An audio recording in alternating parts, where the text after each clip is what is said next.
Good morning, everyone. My name is Christelle Coleman, and I am very honored to welcome you to InsureTalk number 54. We are coming to you from Cape Town. It's the 17th of July, and it's cold. We've had some really serious weather in the Cape over the last month or so, and as always, insurers step in to rebuild and get things moving again. So today's topic is living longer, living smarter, navigating the next age of work, wellness, and risk. And we have an event partner that is very well suited to this theme for us today, and that is Discovery Insure. So Discovery Insure, we thank you for supporting us. We all know that being able to do this without charging our attendees a cent is because we have amazing sponsors who help us to keep this going. Now, on the topic of living longer, living smarter, our first speaker of the day is Sagib Hussain. Sagib is the head of technical marketing at Discovery Insure. And I want to tell you a little bit, as always, about our speakers. And again, as I say, it's not easy to prepare and just come and talk for half an hour to 4,000 or 5,000 people. So it takes a lot of effort, it takes a lot of preparation, and we appreciate our speakers for doing this as well. So Sagib is, as I said, head of technical marketing at Discovery Insure, and he's an actuary. We can't start an InsureTalk or have an InsureTalk without at least one actuary on our panel of speakers. And what's interesting about Sagib is that he drives strategic marketing in Discovery Insure, and that is to drive innovation in short-term insurance. What's special about Sagib is that he's driven by a deep belief in using his technical expertise and insights to drive positive societal transformation through inclusive financial products. So on the topic of longevity in motion, why an aging world demands new short-term insurance solutions, over to you, Sagib.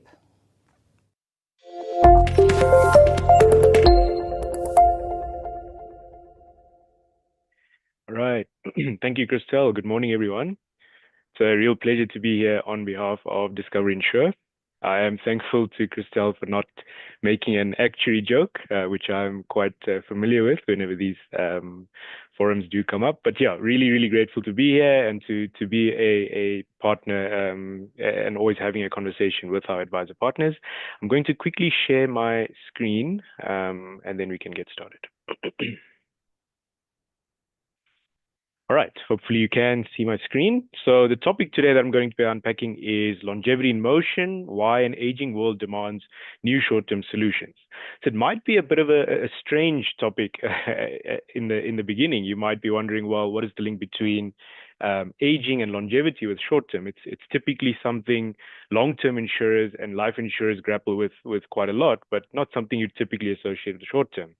But the leading research from Capgemini and McKinsey, the recent reports are indicating that there are some demographic shifts that are happening that are worth kind of taking note of, and it's making some interesting implications for the short-term industry as a whole. So it's definitely worth staying close to, and that'll really be the core of my presentation today. What I want to do is begin by unpacking some of the quickly, next slide. So some of the shifts that are happening in the industry. So the demographic shift as well as the shifts in consumer behavior, and then we'll sort of link it back to how it's impacting short-term insurance. Okay, so the three big shifts that are coming through from the research is that the effect of longevity and aging, urbanization, and changes in consumer behavior. So let's start with longevity and aging, and I think this has been a sort of a buzzword for a long time, definitely in the long-term life insurance space, and often kind of begs the question: is it really happening? Is it a reality, and how soon are we getting to a very sort of aged society? And the leading research from bodies like the United Nations, World Health Organization shows, quite convincingly that there definitely is an aging trend, and it's going to have some serious implications. So by 2050, 1 in 6 people globally will be over the age of 65, and that's up from 1 in 11 as measured in 2019. So almost a doubling. In fact, a separate UN-backed study related to cancer research actually showed that the cohort of people aged 80 and up will actually triple over that same period. So quite a strong trend of aging population over the age of 65 and even over the age of 80. You couple that with rising life expectancy, which currently sits at about 73 years, growing towards 77 by 2050. So you've got an older population that is essentially living longer. On the flip side of that, fertility trends, I think, is a really hot topic at the moment in terms of global fertility rates that are falling and falling below replacement levels. So from 3.2 births per woman in 1990 to just 2.3 in 2021. And remember, that's a global figure. In fact, in more than half of the world's developed population, replacement levels have already, the fertility rates have already fallen below replacement levels. So it's broadly accepted at 2.1, and that's the level you sort of need to be at to be able to have a healthy and balanced population in terms of young people and old people, mortality and fertility. And when that drops below 2.1, essentially you're heading towards a almost population narrowing and extinction, so to speak. In Japan, as you know, one of the most aged societies today, 30% of the population is already over the age of 65. So that's on the flip side of the aging. And then by 2050, the old age dependency ratio will also double. And I think this is going to put an unprecedented strain on public finance, insurance models, and the ratio between working and older people, retired people. I'll show you a little bit more detail in the next slide. So if we look at it graphically, I think the impact starts to become a little bit clearer.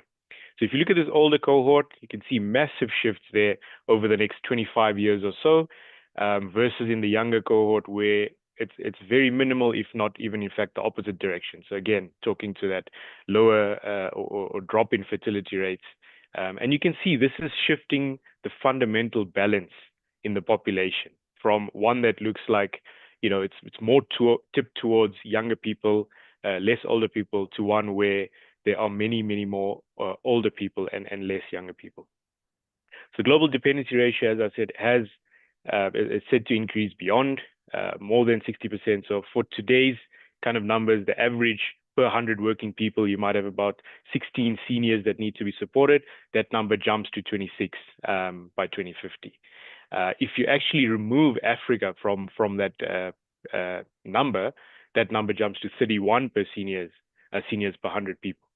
So I think Africa is quite unique in that sense. I think the population rise that you see there from 2024 to about 2050 is actually largely driven by increasing Africa's population. It's not to say Africa is immune from some of these trends. I think it's just a matter of time, and it's an effect that will materialize further down the line, and definitely a trend worth keeping an eye on, even within the African context. And I think there's a massive opportunity there as well. I think it's probably a separate conversation, but for Africa, in a time where these concerns around fertility and aging are happening, to kind of establish themselves as the forefront of human capital. But as I said, that's probably a separate conversation. But yeah, quite clearly coming through that these trends are quite strong.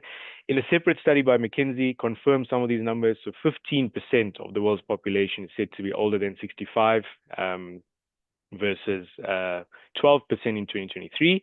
And if you look at, again, stripping out Africa and just looking at the North Americas and more developed parts of Asia, you can see well above 20% projected in the next 10 years.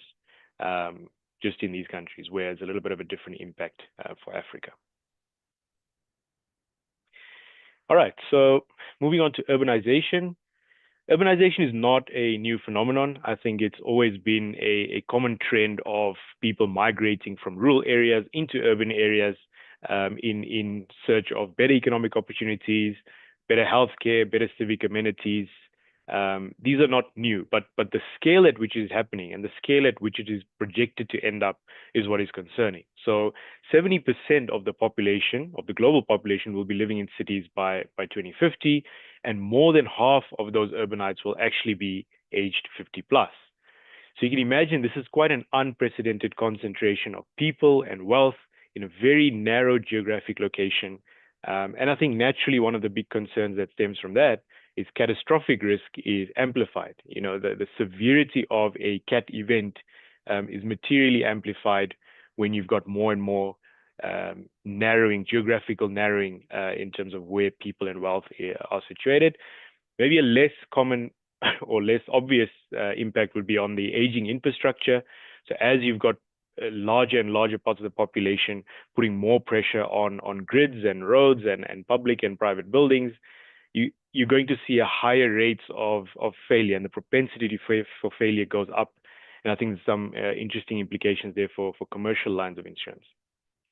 Interestingly, in South Africa, we actually already have more than 60% of the population living in urban areas. So quite a strong trend of urbanization. Like I said, it's not a new phenomenon, and you can see that in the weather events that we've had recently, the floods, the fires in the Western Cape. I mean, all of those events had material impact on a lot of insurers around the country. You know, each of those events significantly resulting in much higher losses than would have been expected.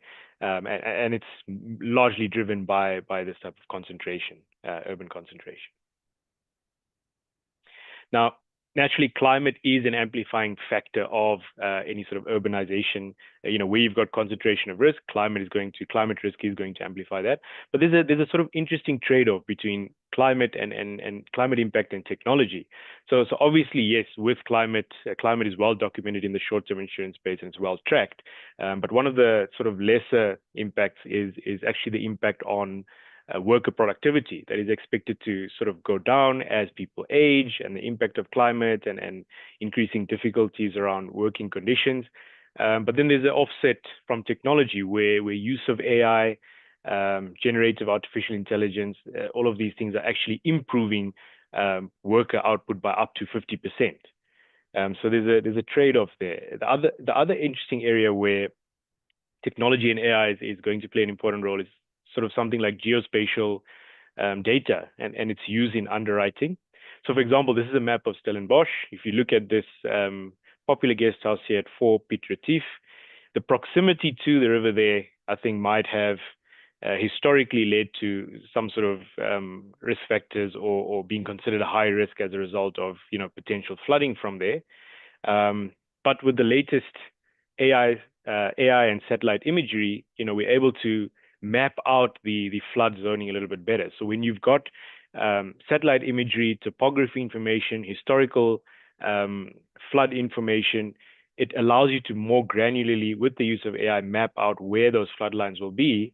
And in essence, you can then underwrite and price the risk a bit better. So in this case, you can see that same guest house actually perhaps outside of that risk zone, and then hence does not have to be rated with that factor.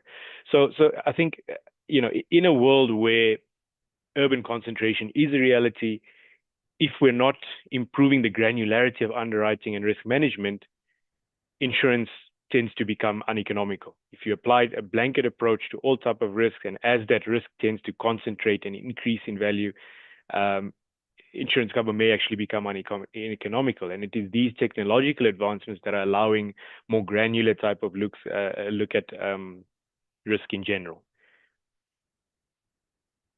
All right, and the last one then is the change in consumer behavior. So there's a strong trend, again, coming out from the research from Capgemini and the McKinsey reports, that you know, there's a shift from ownership to experience. The consumers are increasingly preferring experiences over ownership. If you think of the traditional life stage of a consumer, you know, it would peak around or target having sort of asset ownership, owning a home, owning a car, and these were all sort of milestones that would be achieved along their financial success journey. But the recent research is saying that 45% of customers or consumers are planning to increase spending on experiences rather than on assets. In fact, 70% of consumers do not plan to change their housing situation. So it's clearly highlighting a trend of less preference for accumulating assets, your traditional housing and your cars, and a strong leaning towards you know, experiences, and rather spending on things that are non-tangible. In a separate study by McKinsey, they observed a 3-year increase in the average age of first-time home buyers in Germany and the USA.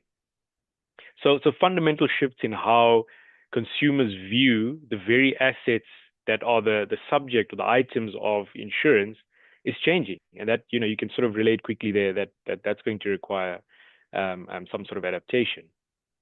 So what does all of it imply? The world we look at today is sort of, broadly speaking, a dispersed population. Risks are fairly tangible, and more or less isolated in nature. Some of it might be more concentrated, but that's broadly where we are.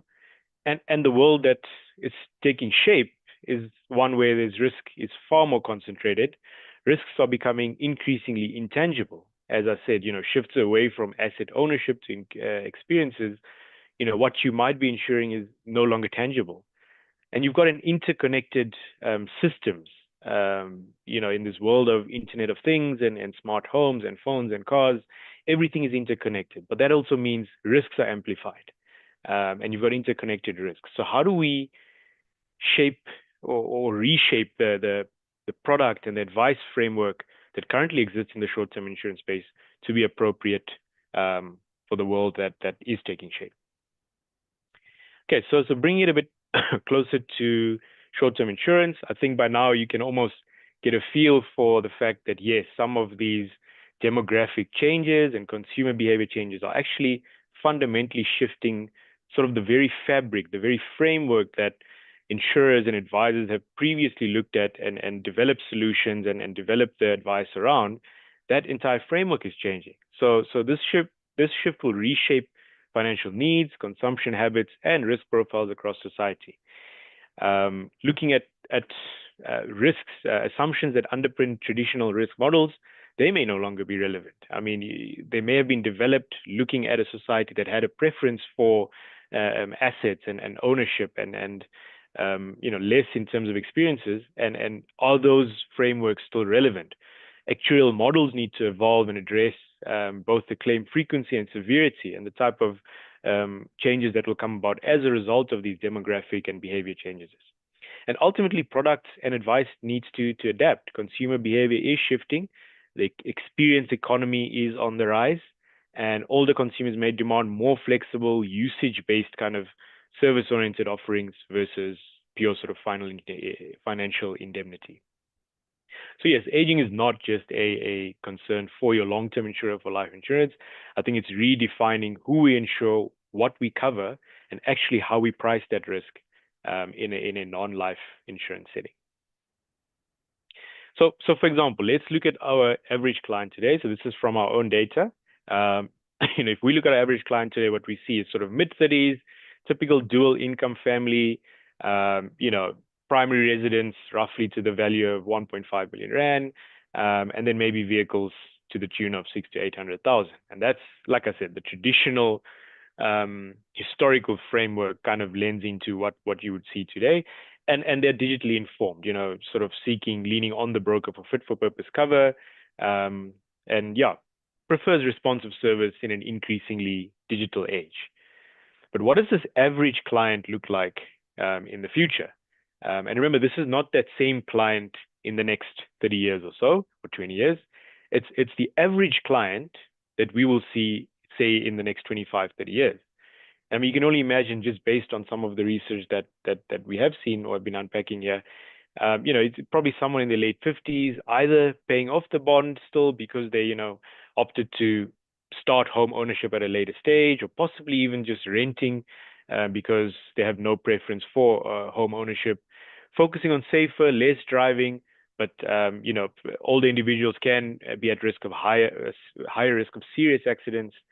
It might be a gig worker with interconnected homes, device and systems, and definitely a preference for experiences over assets, ride sharing over vehicle ownership, renting, like I said, as opposed to home ownership, and ultimately a smaller multi-generational properties with no plan to move, wanting to age in place, as they call it, and remain in their homes, and an increasing preference for prevention mechanisms that supports this aging in place rather than just pure financial indemnity.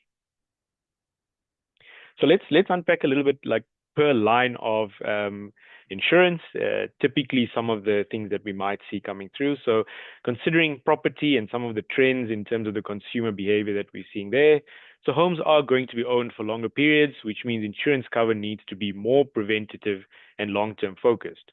So whereas the old model really focused on financial indemnity and sort of a one-size-fits-all, what we need to adapt to is a resilience-first type of model. So prevention has to be the key. Preventative benefits is going to take center stage. From our data, again, if we look at the average home in South Africa, it's over 30 years old, and that typically implies rust and corrosion in the pipes, electrical faults, mold, damp, and potential roofing issues as well. And you can see how preventative benefits are going to play a key role in allowing that aging in place and people wanting to remain in those properties for longer periods. Service provision through repair assistance. I think people might lean on insurers more to highlight service providers when rates are negotiated or where they have credible work history. Provision of these service is going to become a key aspect and no longer sort of a fringe benefit or a upsell as it is currently in the short-term insurance space. And it needs to be tailor-made cover through optional benefits. We can't have a one-size-fits-all. The demographic landscape and the preference and the behaviors are changing. Your cover needs to be tailor-made. Looking at the motor space, so older clients typically drive less, but they still move around. I think that's what we see in some of our data coming through. Clients reduce mileage by 40%, increasing preference for sort of e-hailing services, and cars are parked for longer. So from our data, when we analyze by age segment, typically the younger cohorts, you have what's expected in terms of daily driving, and what they need is comprehensive insurance cover that goes with that. Typically from the 60s to 70s band, you see a reduction to short local trips, and then 80 plus generally unused vehicles and more of a preference to actually sell and offload that vehicle and sort of get good value for it. And the implications here are that you need your solutions and advice needs to tailor around what is age appropriate. And in an increasingly aging society, some of these usage-based savings can become more prevalent. So telematics-based insurance models with rewards for lower driving, as is the case with Vitality Drive in Discovery Insure. If you've got individuals driving less, you've got a rewards framework that is matching the risk to the premium. It is essentially allowing those who drive less to pay a lower premium by earning those rewards back. In the same way, supporting a vehicle resale, so the Vitality Car Rating, vehicles that have been driven well and have a certificate or that receive a certificate around, having been driven within certain parameters and actually being in a better condition can actually receive a boosted value. And that can unlock value for, individuals in this age bracket where driving is no longer their primary focus, but they'd like to get as much value as possible from the assets that they have accumulated. And of course, stolen vehicle recovery services, impact alerts to family members in the event of emergency. All of these things start to take more of a center stage rather than being a fringe benefit as you've got an older population that's going to become more of your average client. Some of the sort of statistics coming out again from the research. So in terms of motor insurance, one of the trends that are quite strong is this partial automation. So what that refers to, if you've got one of those cars where you have that lane keep assist, so you've got cameras on the side of your car that are able to read the lanes within the road and then maneuver your steering wheel to keep your car in that lane, and you pair that with something like a cruise control or adaptive cruise control that is able to brake and accelerate depending on vehicles that are in front of them. So if you take a vehicle like that for a trip down from Gauteng to KZN, on the highway, you very much get that feeling of autonomous driving. You've got the vehicle staying in its lane and also accelerating and braking as cars appear in front of them. And that's what's referred to as partial automation, and 35% of vehicles in operation by 2030 will have partial automation, and more than 50% by 2035. I think full automation of vehicles is also very strongly underway. Tesla's robo-taxis, if you've been keeping up with the news in terms of what Elon Musk and the team are busy with on that side, you know, it's a world that's adapting very quickly. Google have been working on their self-driving cars for a very long time, and I think this shift is causing sort of a very subtle shift from personal lines insurance to commercial line insurance. And I think that example from Mercedes-Benz in 2022 highlights that quite clearly, where they've accepted liability for an accident which involved in its level 3 automated driving system. The CIO of one of the largest non-life insurers in the Netherlands and in Group, he predicted that by 2050, auto liability will essentially shift to manufacturers. So as you can see there, there's a blurring of the lines going on between personal insurance, commercial insurance, and I think to a large extent, the risk assessment may even pivot from driving behavior to actually real-time vehicle performance. So interesting trends there just to keep an eye on. And then, of course, in the liability space, increasing use of machinery, AI, and we're shifting from humans to a hybrid system of humans and machines. You've got an aging workforce, compounding with automation. Automation brings in more points of failure. That's always important to keep or be cognizant of. And then cyber risk, an increasingly digitized world where even small SME businesses are adopting digital solutions, your cyber risk kind of goes up. Now, with an aging workforce, as you can imagine, the typical cognitive and physical ability is on the decline, and I think that's important to kind of keep in mind in terms of how liability will shift, and in an environment where they're working with AI and machinery, how does that line get blurred in terms of liability, and where does it sit? Okay, so let's take a step back. What does it actually mean for insurance in terms of insurance providers and advice? I think it's important to understand that insurance is no longer just about covering risk. You have to support people, how they live, move, work, and age. And we're shifting from an indemnity-only centric approach to one-size-fits-all insurance to one that is resilience-driven. It's more modular, and it's more aligned to client solutions. So simplicity is going to be key. As you take more one-size-fits-all things and add more granularity, naturally the complexity goes up. And there's going to be a very key focus on maintaining that simplicity and making sure customers only talk to or only understand what is relevant to them. Flexibility, aging, life stages, insurance that is modular, that is tailored towards the needs of the individual, that aligns their premium to their risk via rewards programs. These kind of elements will no longer be fringe, but rather become more central.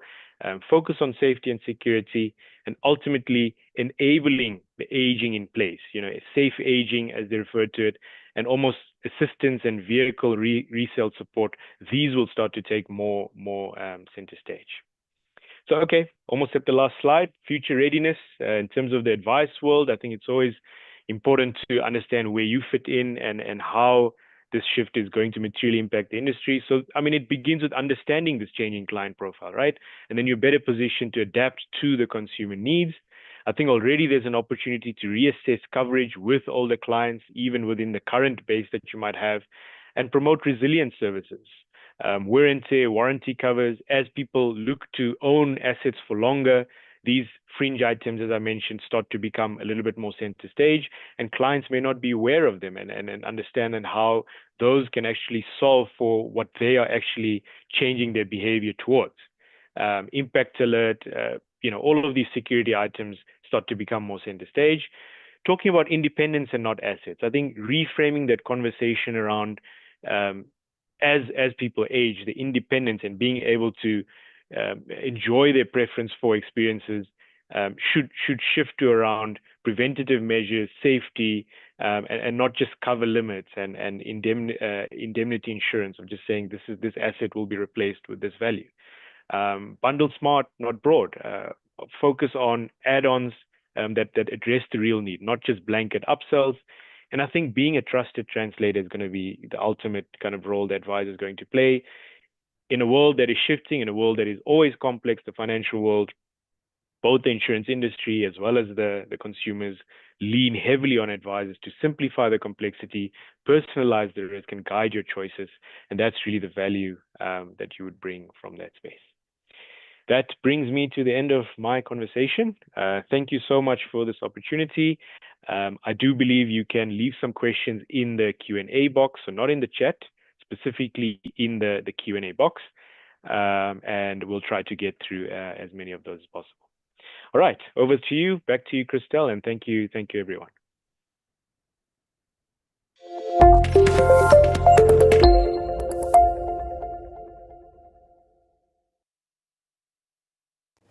Okay, welcome back to the next speaker, Dr. Musima Mabunda. Now, our headline event sponsor for today is Discovery Insure, and we appreciate you for supporting this initiative, educating the industry every month through joining this virtual roundtable and hearing from the best of the best technical people in our industry to share their insights and make their learnings. So Dr. Musima is the Chief Clinical Officer for Discovery Vitality. That is something that I am always interested in. I think all of us have had, if we don't have a Vitality at the moment, we've had it in the past. And Vitality, of course, is also one of our proudly South African exports that you see if you travel in other countries. Other parts of the world, you'll see the brand there and you'll feel a little bit of that pride come through, proudly South African. I want to tell you a little bit about Dr. Musima. As I said, Chief Clinical Officer of Discovery Vitality, a science-based behavior change program that rewards healthy lifestyle choices. In this role, she leads cross-functional teams to design clinically sound, behaviorally informed interventions that improve member health and well-being. First of its kind, as I remember correctly, with broad experience across public and private healthcare sectors in South Africa, the UK, and several Asian countries, Dr. Musima brings global perspective to her work. Her background includes time at leading consulting firms, McKinsey and Accenture, adding strategic and operational depth to her clinical expertise. It's a lovely combination. She is a champion for thriving, healthy societies. Dr. Musima is a respected voice in wellness and passionate advocate for Discovery's mission to inspire people to live life with vitality. And on that note, I'm going to hand over to Dr. Musima. Thank you so much for joining us here this morning. Thank you, Chris.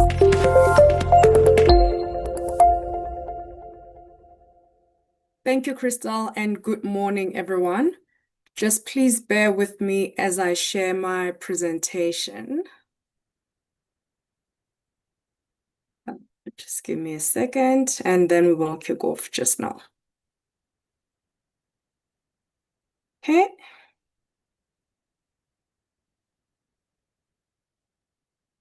So today I'm going to talk to you about what I've termed the science of well-being.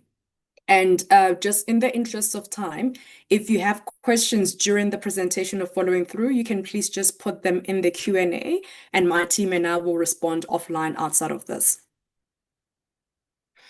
Now, before we get into the meat of the presentation, I wanted to share the need for why we do the work we do and the need for health interventions.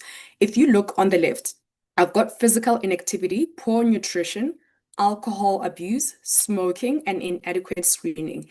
These are behaviors, lifestyle and clinical behaviors that drive most of the diseases and deaths that we see in the world today.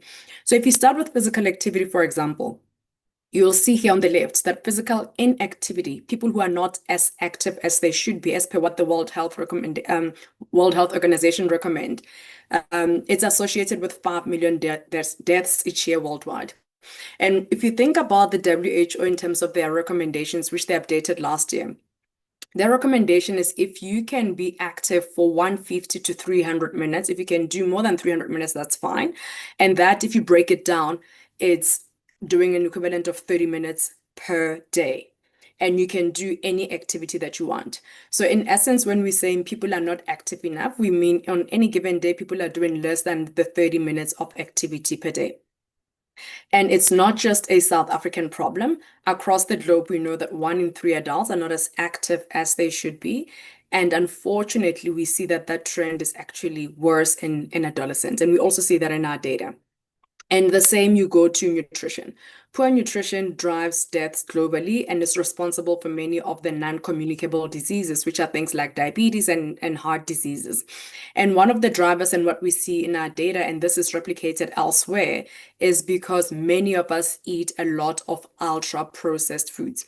When I asked the lead dietitian in my team to say, what is the easiest and quickest way to explain what an ultra-processed food is?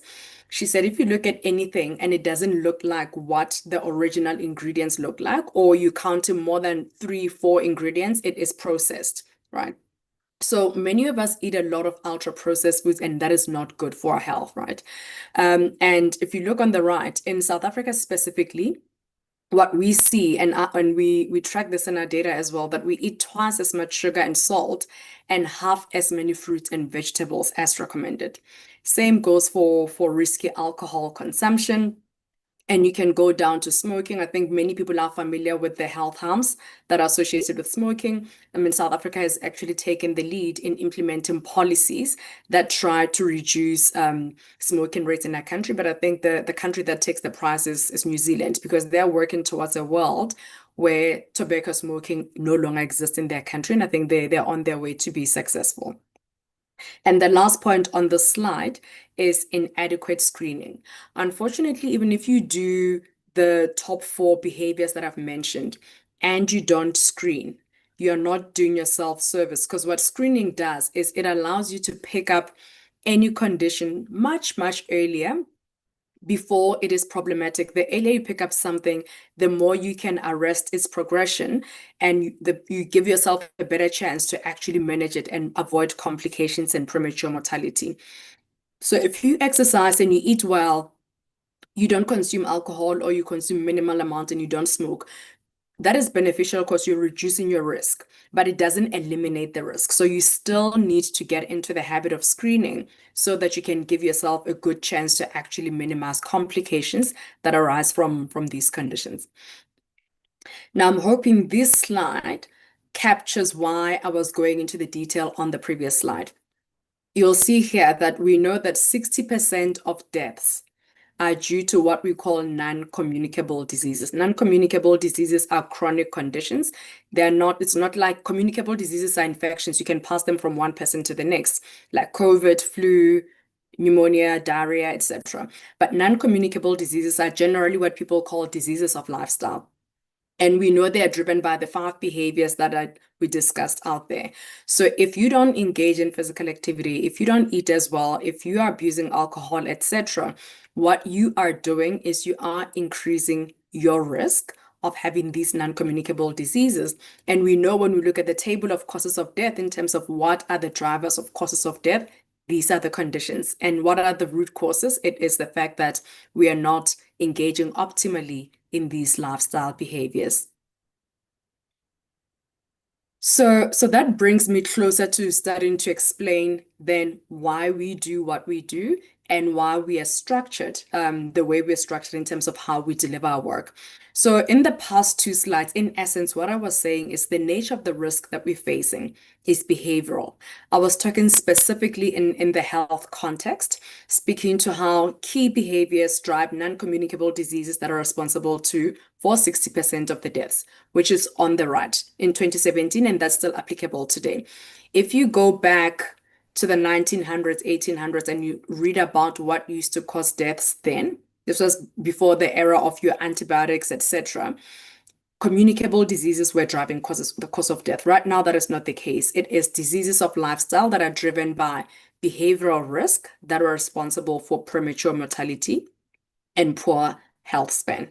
And the same can be said around what drives motor accident risk. Again, the risk is behavioral. And similarly, if we look at our financial business in the Discovery Group, again, financial risk is driven by individual behaviors. Now, having said that, though, the interesting thing is our perception of health is skewed, right?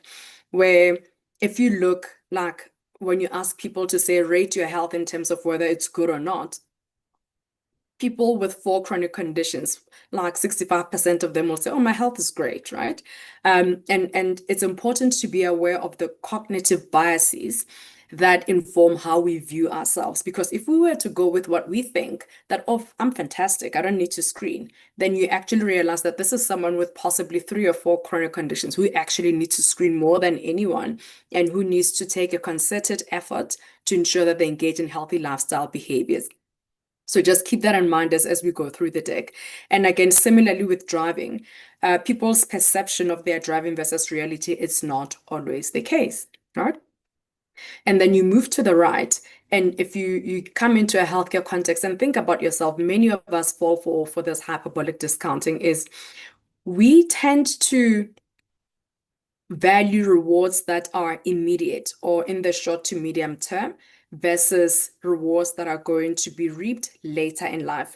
Healthcare is a classic example. I was talking about, oh, people are not active, implying that you should actually try and exercise and eat well to reduce the risks we spoke about. But if you think about it, those risks are going to materialize much, much later, right? Like if you don't exercise today, you're not getting hypertension tomorrow. If you eat like a bag of cookies and crisps, you're not going like, and you get on the scale tomorrow, the scale is not going to shift tomorrow, as an example. So, and similarly, if you exercise, in the short term, yes, the endorphins are there, you feel great, but the real health benefits you're not going to realize in the moment. Therefore, because typically in a healthcare context, your rewards are later. In the world that we do, we understand that people are driven by immediate benefits, and we try and align our incentives and our rewards closer to when you take the action, right? And then the unfortunate thing is, if you translate that to healthcare and wellness, in healthcare, if you get knocked by a car and you go to casualty, or if you have a chest pain and you possibly have a heart attack, in that moment, you are going to get care. It's not like the benefit is later. So unfortunately, even for people who don't engage in healthy behaviors, when you're now in the extreme, the benefit is immediate, and unfortunately by then it's too late. But the things that I'm talking about, like if you exercise, etc., many people will think, I would love to do that, Msima, but actually like the pain of eating this way, when am I going to exercise? Like it feels like it's a lot for people, and now compounded with the fact that the benefits are much later, it's easier to ignore. So it is that dichotomy that the things you need to do today to minimize your urgent healthcare episodes are things that people don't like. But like if you have a pounding headache and you can't see, you are immediately going to seek care, and you want an immediate benefit because you'll get a shot of whatever medication that your doctor will give you. So understanding this paradox informs how we structure the program, how we attach incentives, because ultimately, in as much as your doctor or your care professional will tell you that 1, 2, 3 is the right thing to do, we know that information and knowledge does not translate to behavior. So just to recap then, why we do what we do, how and what. So our core purpose at Discovery, this cuts across our business, is to make people healthier and enhance and protect their lives across all our businesses. And a brief summary of how we do that then is we incentivize our members to engage in healthy actions, and engage in healthy actions in such a way that they will develop healthy habits. You engage in healthy actions that contributes to your goals, that we reward you throughout the cycle of the actions and hitting your goal. And that cycle repeats. If it's exercise, it repeats every week. If it's healthy food, you get your cash back every month. But ultimately, that cycle is what allows us to help our members build healthy habits, because it's only by developing the habit that you will reap the benefits that I was talking about earlier. And our members get incentivized financially and also through points and status. And we're able to incentivize members to engage in these behaviors because as an insurer, we realize surpluses from members doing the right thing. Like if you just look at the previous slide in terms of the behaviors that drive risk, if you engage in that, you reduce risk. And as an insurer, we'll have economic surplus that we're able to plow back into the incentives that ultimately continue to drive our members to engage in actions and hit goals that ultimately help them develop sustainable, healthy habits. And I think it goes without saying that a society is built up of individuals, and where individuals and organizations are healthy, the productivity of that society, the health span and lifespan of that society is enhanced. And that is achieved with vitality as the chassis that drives behavior change across all of our businesses. And this is a snapshot. I just wanted something simplistic to almost tell you the discrete lifestyle actions that we want our members to engage in, that we incentivize them for, and how they get rewarded. And this loop that I want you to visualize is we are aiming to create healthy habits. So it is a continuous loop. It doesn't end because you need to engage in these habits on an ongoing basis. So the beauty about a habit is we know, and we've seen our data, that once you have a habit and you've developed that habit, it hardly ever decays. People sustain their habits. And because of the compelling rewards that we have, people end up getting into a cycle where they value the rewards, they want the rewards, and therefore they're willing to do their actions. So, for example, most of the work that we do in communicating and engaging our members in terms of what they need to do is in our apps. And within there, you will get to know what screenings you need to do for your age and for your gender. We would incentivize you to know your VO2 max, which I'll touch on later. We try and provide an ecosystem that makes doing these key behaviors easy, because it's one thing for, like, if I remember when I used to practice in clinical practice, I would write, or Musima, go exercise, it's good for you, and that's where it ends. But for Musima to exercise, she must know what exercise, where, she must afford that exercise, she must have a community that inspires her to exercise. So we create that ecosystem that moves from what you would read as in terms of what are the guidelines, but ecosystem that allows you to have access by discounting it, to have a community of like-minded people, to have guidance in terms of what you need to do, but most importantly, to be incentivized for actually doing the right thing across. So we have, in terms of community, we have Team Vitality Club. We've got I'm not going to go through the entire loop, but just to give you a sense that the reason why we take a lot of effort and thought in informing what goes into the ecosystems that enable these behaviors, but also what types of rewards, is we have seen very much that actually drives behavior. And because we want behavior, we get to a place where it's a win-win. We give members access to what they want because they want it that bad. We know they will do the things that we know we want them to do for their own health.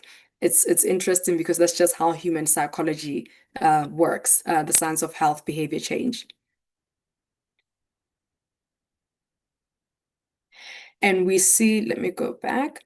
When we look at our members that then engage in the program, if you're not familiar with the Vitality program, we've got Vitality statuses, and a status is a proxy of your health, or rather, more precisely, how your engagement in the Vitality program. The lowest status is blue. The two highest statuses are gold and diamond. And we see that the average life expectancy for those members that are gold and diamond is 87. And you can see that it's higher than anyone who is, like, if you look at the South Africa life expectancy, I think that's expected. But then I think an interesting proxy is just if you look at the SA insured population as well. So, and then Vitality members stack higher in general, but this would be members that are at lower statuses. And what it shows you is, if you had, because engaging in Vitality is the key behaviors that I was speaking about. You screen regularly. Things get picked up early, they get managed, you don't have a problem. You exercise, you eat well, you don't smoke, you don't drink, or you drink minimally. Those are associated with an improved lifespan. It either means you don't have these chronic conditions that drive death, or they are picked up much, much later and they are well managed, and therefore you're able to live longer. Now, I want to now delve into one of the assessments that we incentivize our members to not only record and track, but to, on an ongoing basis, exercise and prioritize so that they can improve. This is called cardio fitness, or you may have heard of VO2 max.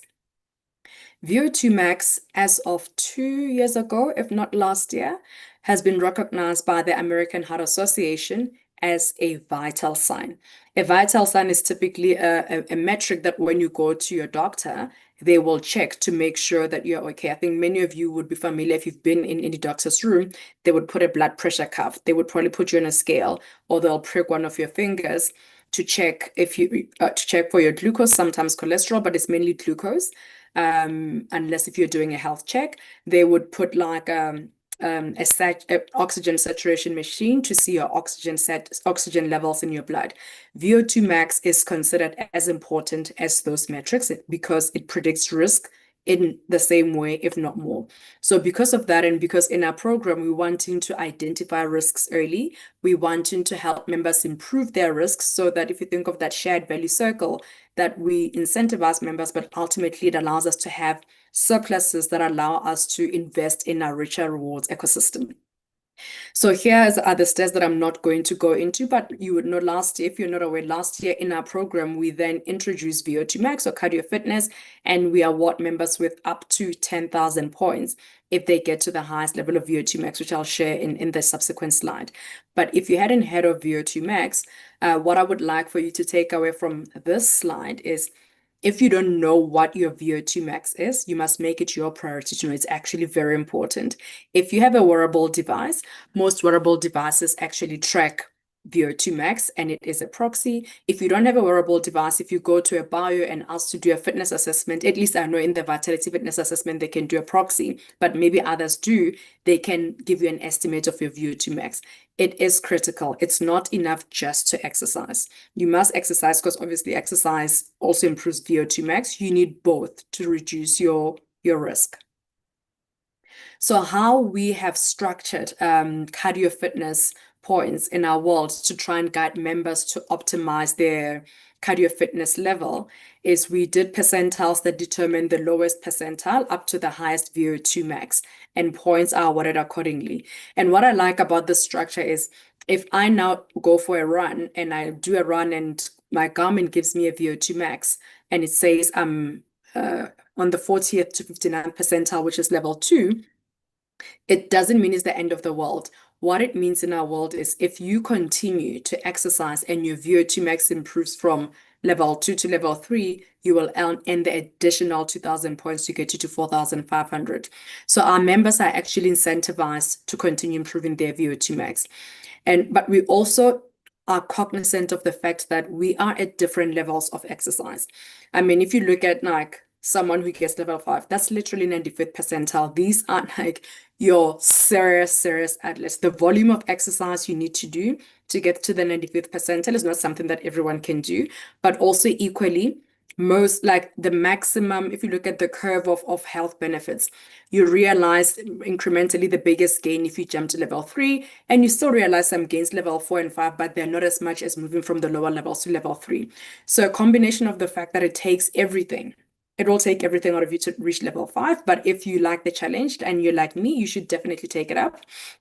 And the fact that for the average individual, like you can see, not many people are bound to end up in the 60th to 79th percentile, and also that independent of VO2 max, the physical activity that you do is still important and still yields benefit.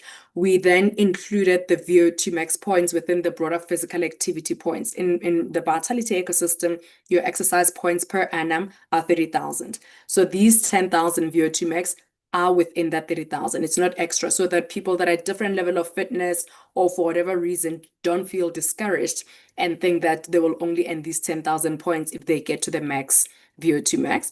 But what it means is for those that take up the challenge and get there, and if you do that earlier on in the year, you already have 10,000 of your exercise points. So you're left with 20,000 points to actually earn. So this is, if you are a Vitality member, definitely I would encourage you to take on the challenge to improve your VO2 max, at least up to level 3. And if you're wanting to challenge yourself, by all means, but aim for a level 3. And regardless of how your VO2 max moves, because different people use different devices, know that the exercises you do on a day-to-day basis, one, not only earn you points, but are actually quite impactful for your health.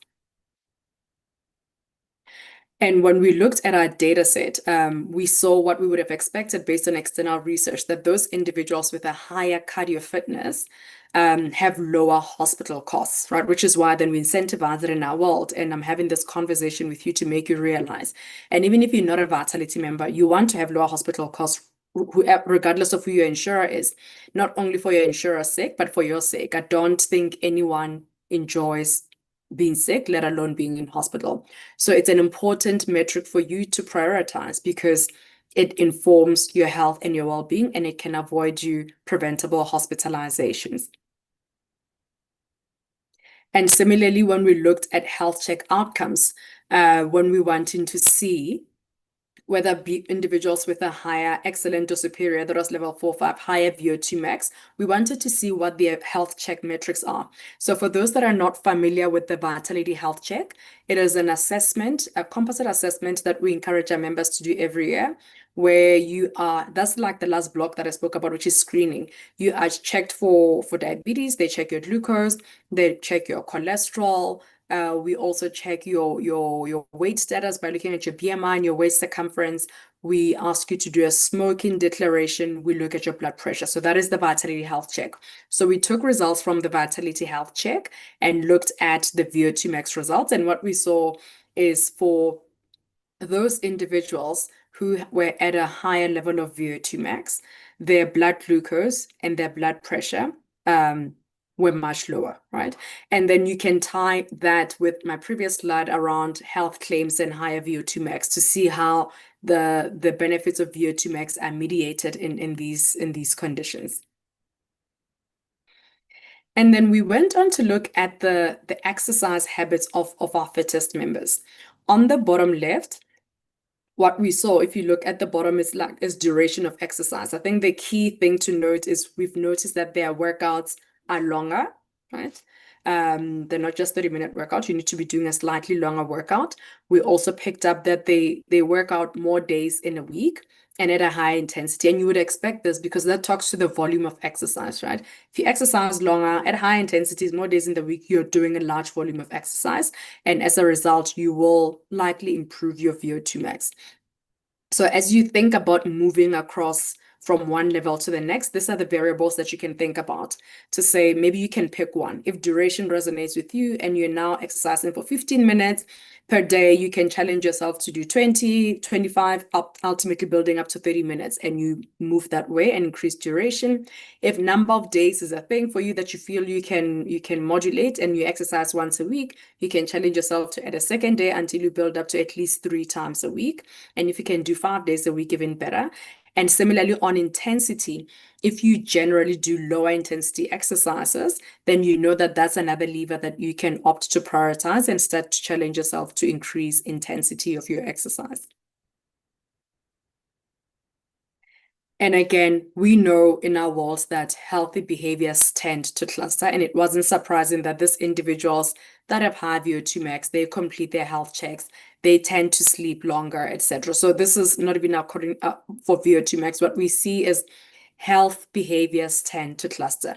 People who are consistent and regular with their exercise tend to screen, and then they buy healthier food, etc. So we see that again with VO2 max as well. And then moving on to our nutrition strategy, I will try and synthesize it, but in a way, in essence, on the left, we want people to know what is healthy. And you will, if you go to a Woolworths or a Checkers, you will see this vitality indicator. We want people to know what is healthy because there's a lot of misinformation. If you just rely on the information that's out there, a lot of us would be confused. But we also want the food to be accessible. It's one thing to know that an orange is healthy, but if you can't afford it, it's actually not helpful. And we provide access through the healthy food benefit where members get discounts for buying healthy food. It's actually one of our most popular benefits. And I think many of us can understand why. Because generally people want to eat healthy. People don't always know what's healthy, so they value that they just have to look at the tick and they know what qualifies. But also there has been inflation, and food was not exempt from inflation. Food is generally a big cost items for many of us. So the fact that you know what's healthy and is discounted, I think that's what makes it actually one of the most popular benefits. But even if you're not a Vitality member, for example, when you go to Woolworths, the ticks are on the shelf anyway. So you will see, if you go to Checker 60 on the app, you will see that the view is not exclusive to Vitality members. It's something that we do because we believe everybody needs to know what is considered healthy or not. Secondly, we know that many of us talk about wanting to eat healthy, but complain about not having the skills because we don't have time. We don't have time to make healthy food. And that's why we have the healthy food studio where we run classes. People book, and this is open to anyone. You don't need to be affiliated with Discovery or Vitality. If you go to the healthy food studio and you book, you can do a class for yourself and join an existing class. You can book for your whole team, if you're all interested in cooking. People tend to bring their kids and book the studio because they want to teach their kids how to make fun, yummy, healthy food, etc. But the Healthy Food Studio is a popular asset we have because food is topical. People are interested in food, but most importantly, people are interested in learning how to make healthy, affordable, yummy, and fun food. So if you have not tried it, I would highly recommend that you try the Healthy Food Studio. It is based in Johannesburg only, unfortunately, but outside of Discovery, I'm almost certain, though I don't know the quality and what they do, that there would be other studios that try and empower people with the skill. So I can only vouch for us because I work with the studio and I've been here. We also recognize that even though we would the best in a perfect ideal world, you must buy your raw ingredients at the grocer and you prepare them. It's not always possible, feasible. Sometimes many people, myself included, you need to click on Uber Eats or you need to quickly stop by Nando's to order a takeout. Therefore, we've got a benefit that we call healthy dining. And if you look at the menus of these restaurants that we partner with, you will see menu items that we have labeled as Vitality Healthy Meals. They have the sticker as well. Anyone can see it. So if your intent is to want to eat healthy and you visit some of these restaurants that we partner with, at least when you look at the menu, you will get an indication of what we think is healthy to guide you so you don't have to guess. Because things have gotten so complex, it's not as simple as it used to be. Manufacturers have gotten creative in making things appear healthy. Manufacturers have gotten creative in wording things in a way that sounds healthy, which is why the Department of Health actually started last year. I'm hoping they'll finalize this soon. They've circulated a document to regulate food product labeling precisely because of this, because there's a lot of consumers being misled currently by practices that's happening. And the fourth pillar, we have support to help our members manage their weight. It's called Weight Management Program. And this is for anyone. There are people who are in managing their weight. They're not wanting to lose weight. They just want to maintain it and they want to eat healthy. And there are those that are saying we need to lose weight. And again, then they will give them meals that are appropriate to their weight goals. And we also invest a lot in knowledge sharing, similar to what I'm doing now in webinars, but then we publish white papers as well. And we collaborate with corporates that are affiliated with our distribution businesses, and my team and other teams would do this webinars to share and disseminate the latest insights. So I have spoken about this, so I'm not going to dwell on it. And just to give you a sense as to why, like you'd be asking yourself to say, why is Vitality investing so much money in the healthy food benefit by discounting it? So again, the shared value cycle that I spoke to should come to mind.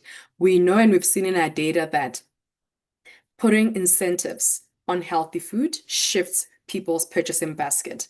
We've published this in 2013, and we refreshed the data again last year, that where we attach incentives to healthy foods, incentives drive behavior. People end up shifting their basket towards buying healthier food. I know many people will be like, oh, but then people have they like the discovery card versus the non-discovery card. What our actuarial team does is, you can model out based on a policy size, what an average size of a basket should be like. It's not perfect, but it gives you a sense. So you very much can see if on Musima's monthly purchases that you track, she only has one packet of naartjie and one packet of banana, that does not represent her full basket for the month. So there's some adjustment that you do to understand whether when you review this cohort of members, are you reviewing individuals where you have the full basket or not?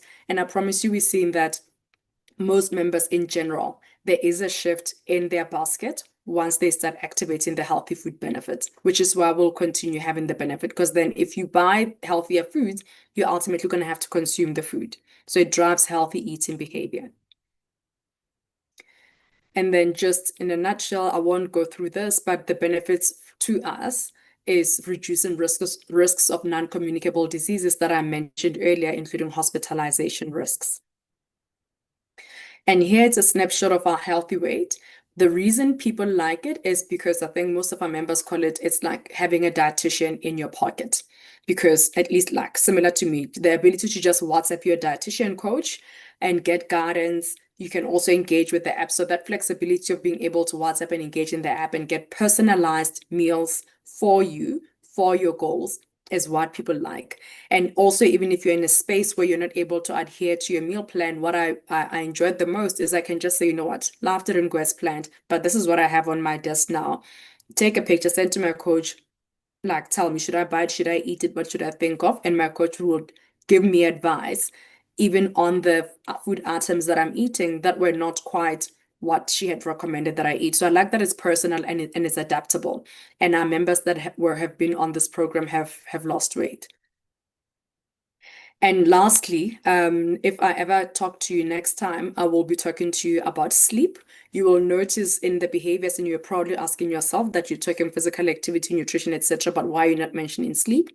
Sleep is important, as you are aware. We are working on a product, and if we do engage next year, I would be delighted to share more about how we think about sleep and how we're incorporating it into the Vitality program.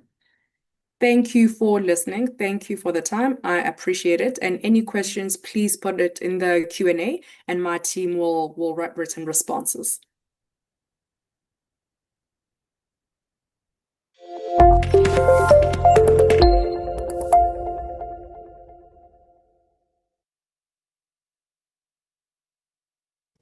Now, we are weeks away from the AIE at Sun City. The whole of the industry is about to go up to Sun City and engage and listen to amazing speakers in person. And then, of course, we have the digital online conference as well.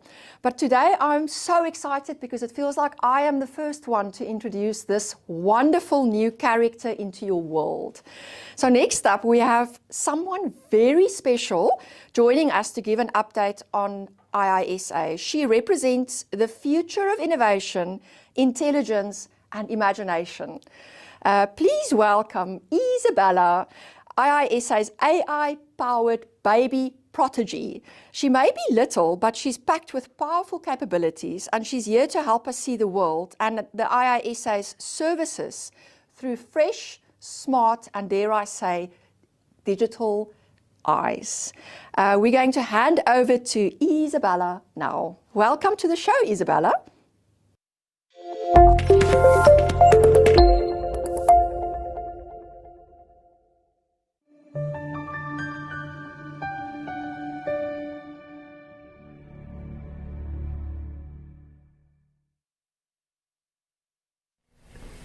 Good morning, ladies and gentlemen. We are 10 days away from the African Insurance Exchange 2025.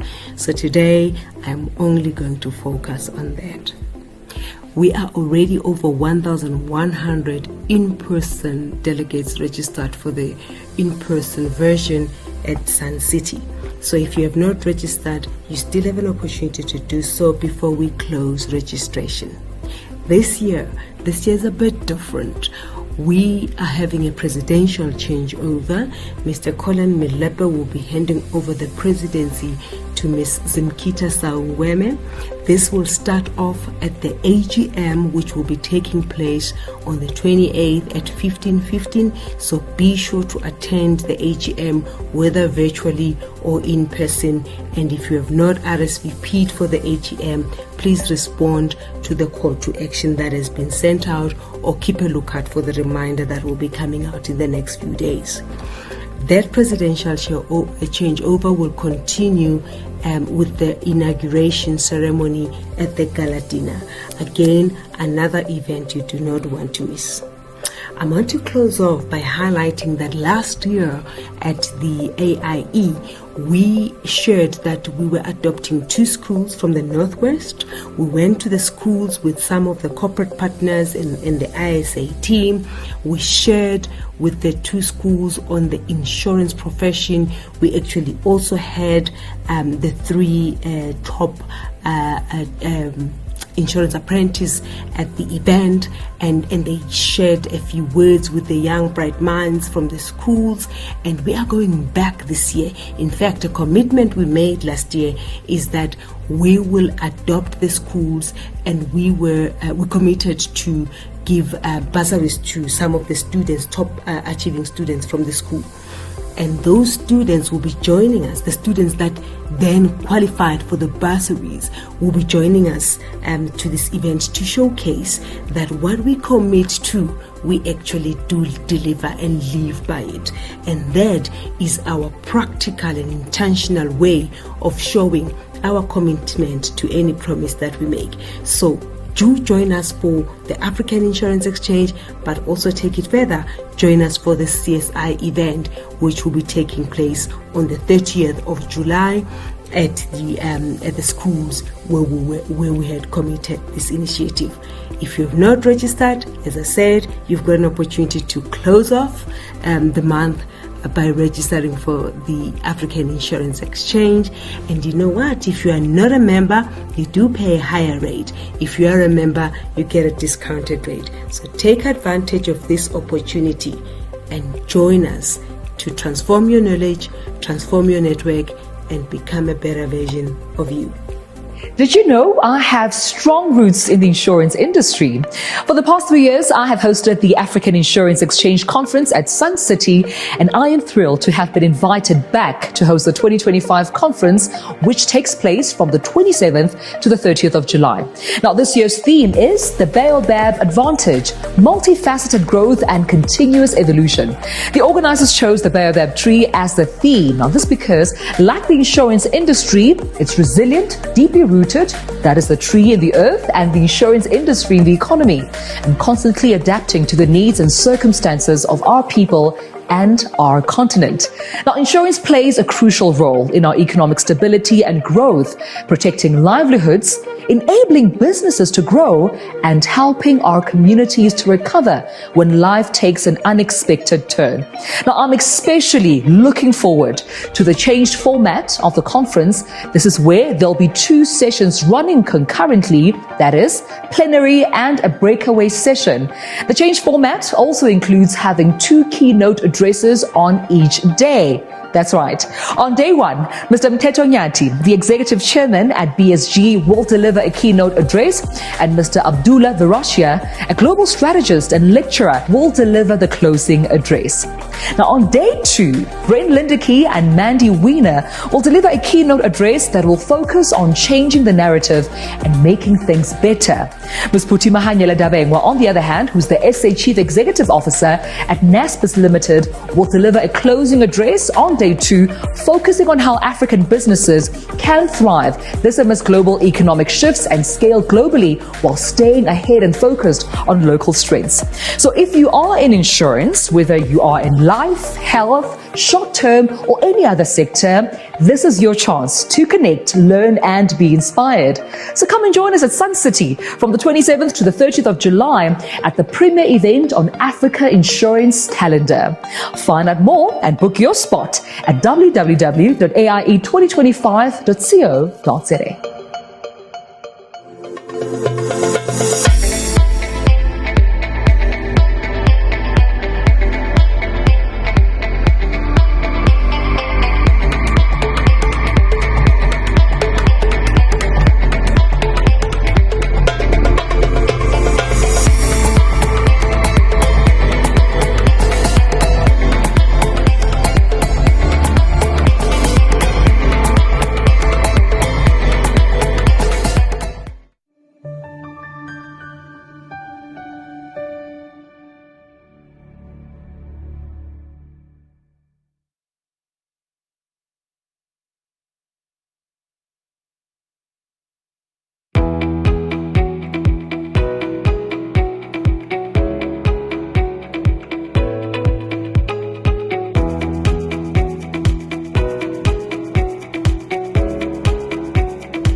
Oh, we love new talent in the industry, and especially young talent, future leaders.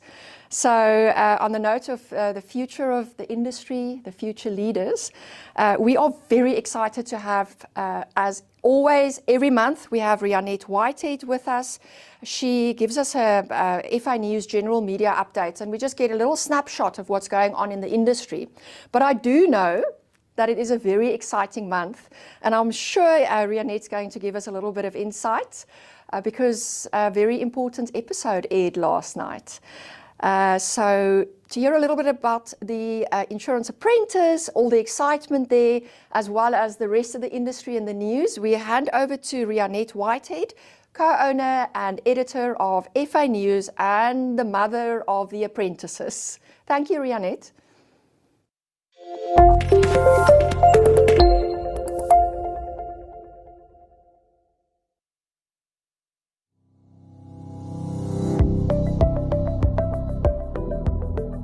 Hello everyone, Rianette Whitehead from FA News, and I'm really happy to be back with you for this InsureTalk session.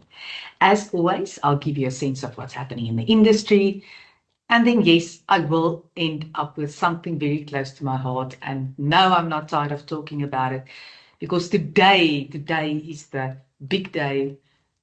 We will have episode 1 of The Insurance Apprentice, Season 11 on television, our first appearance on television, but more about that a little bit later. So let's start with a story that broke all records at FA News. The most read newsletter we've had not only this year, but I think ever. It's not deep, it's not complicated, it's just, I think, more relevant than we sometimes remember. So the newsletter was called Policyholder versus Broker, Who's Responsible? This case struck a chord with brokers and insurers alike. It was a vehicle theft claim, just over 680,000 Rand, rejected because the client hadn't installed a second tracking device. The catch? He said no one told him it was required. The broker claimed they sent a policy update to an email address linked to the client's ex-spouse. No follow-up call, no check-in, and it turns out that that address hadn't been used in years, despite 21 recent emails from the client himself using the correct email address. The Ombudsman found the broker negligent, not just for poor administration, but for failing in their duty of care. They ordered a full payout plus interest, and what followed was a bigger industry conversation. The follow-up article that we've done, just because we saw that it sparked so much interest, raised deeper burning questions. And those are brokers doing enough to verify and update clients' details regularly? The word is regularly. Does professional indemnity insurance cover these kinds of errors? And where do brokers' legal duties end and insurers start?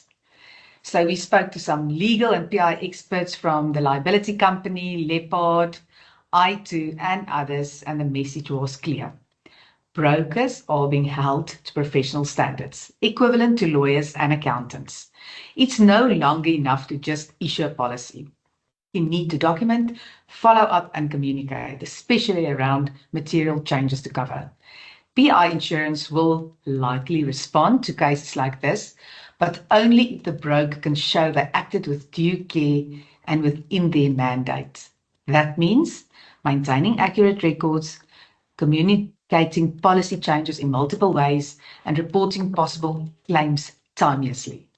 It's also worth noting this ruling didn't just place all the responsibility on the broker. Insurers, under the policyholder protection rules and treating customers fairly principles, still carry the ultimate responsibility to ensure clients are kept informed. So it's not about finger pointing, it's about fixing broken processes across the value chain. This was most certainly a wake-up call, not just about compliance, but about credibility. When clients lose trust in their broker or insurer, we all lose.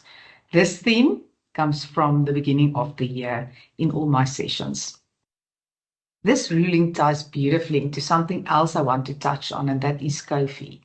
We are receiving quite a lot of content and press releases and articles around COFI. And yes, we know it's been going on for many years, but now the movement is visible. We're seeing increased FSCA focus on client outcomes, not just compliance boxes. And this case, it's a case study for COFI, that the client received clear, timely information. Were communication processes fit for purpose? Was the duty of care filled? Under COFI, this won't be a grey area. It will be the standard, and every business, insurer, broker, UMA, DFM, will need to show proof of conduct and not just intent. And now, let's talk about something a little bit more fun, but just as meaningful. After 30 days of doing my daily countdown, reminders, and hype, Insurance Apprentice is tonight on national television. SABC 3, 7 p.m. It will also be uploaded on our Facebook and our YouTube, that is the Insurance Apprentice YouTube page, from tomorrow morning. So the episode will release on S3 on the Thursday. There will be a repeat on S3 from 2 to 3 on a Friday afternoon. But from us, from an industry perspective, we will upload that episode on the Friday morning. Remember that you can also earn CPD hours by watching the episode, reading the article, and completing the questions associated with that. So another reason why a good tick box. So from my side, not for the last time, but thank you to each and every sponsor who took the leap of faith with us on this journey. And then a very hard and intentional high five to Sazria, who is our headline sponsor. Each and every sponsor has meant that we can take us to TV, but Sazria was most certainly the cherry on top. And for that, I am incredibly thankful to Sazria. So it's our first time on television, and we've taken a bold step, and we couldn't be more excited. The format is fresh, the personalities are bold, content is real.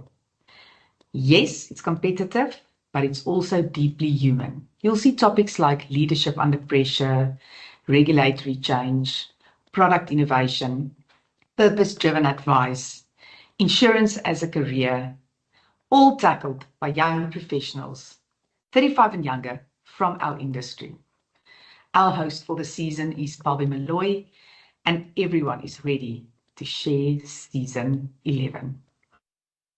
I have to mention that application for season 12 are officially open, and I have to say that it's quite amazing to see the applications coming in nicely, and I hope that after this starts airing tonight, we will even have even more applications.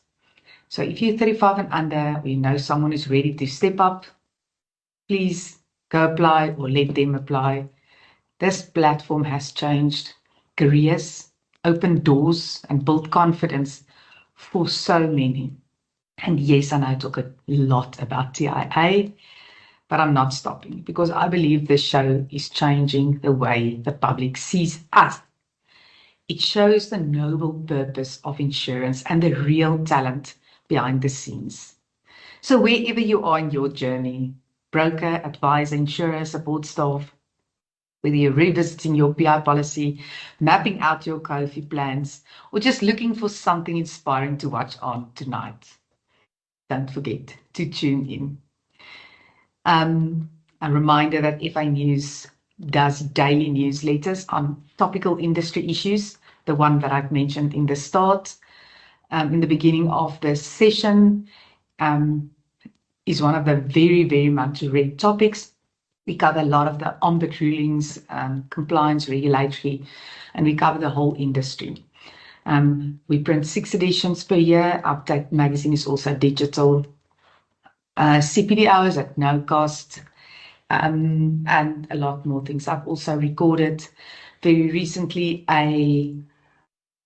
what will be a webinar for Momentum Insure, and we had a fantastic conversation around climate change.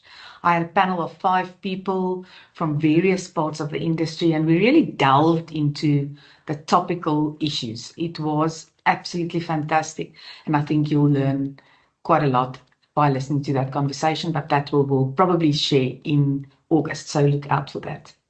From my side, let's keep raising the bar for our clients, for our industry, for ourselves. Thank you for joining me. Enjoy the rest of your session. And for those who are joining the AIE conference, I'll see you there. Thank you.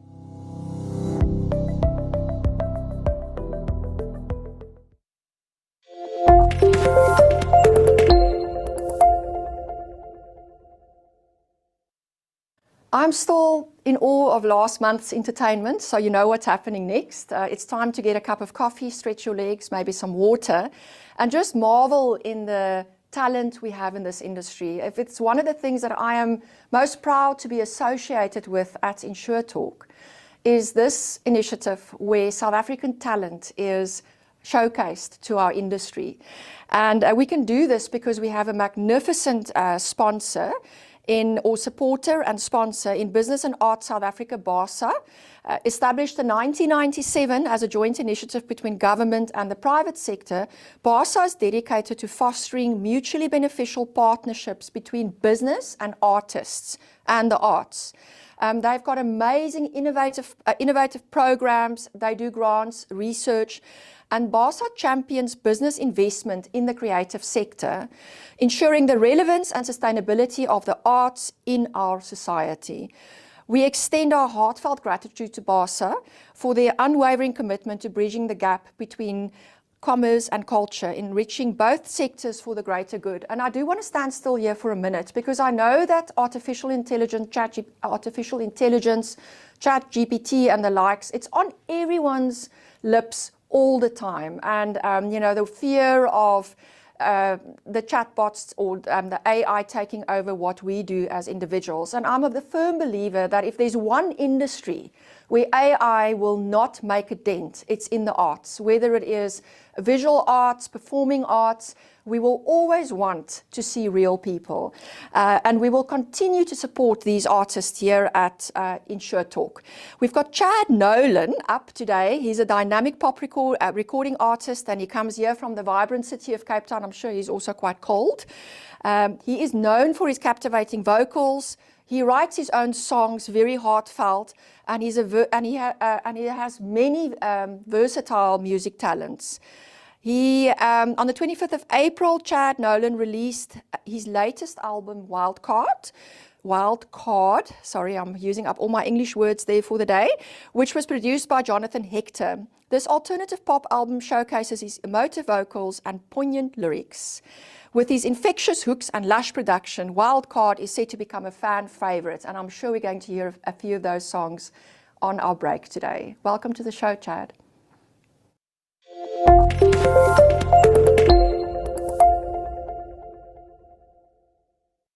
Hi, my name is Chad Nolan. I'm a recording artist from Cape Town. Today I will be doing 3 songs for you. Welcome to InsureTalk. This song is called You Win. It's from my debut album, Wildcard. I hope you guys enjoy it.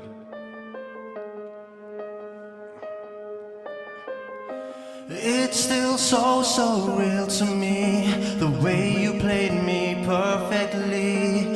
Told myself I'd never fall again like I did before, but it's happening. It's the same old thing, you know exactly what you're doing. It's the same old thing, you know exactly what you're doing. I won't fight for you again. If you really want to, you can go to him. This is not a competition, although I'm missing what we used to be. It's the same old thing, you know exactly what you're doing. It's the same old thing, you know exactly what you're doing.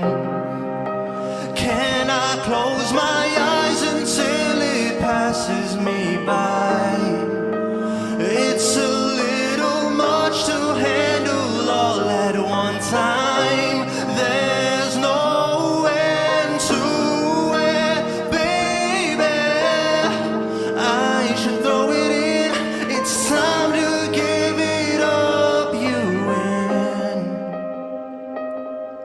It's time to give it up, you win. I would never do to you what you did to me. Watch me suffering. It's like you never really cared.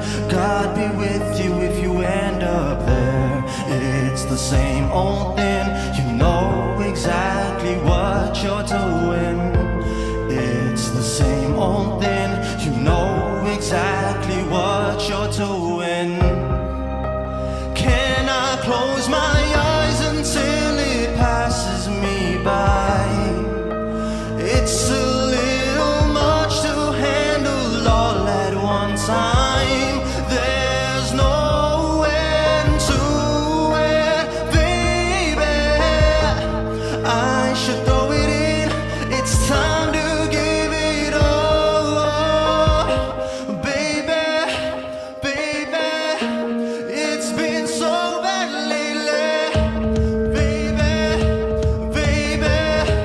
It's been so bad lately.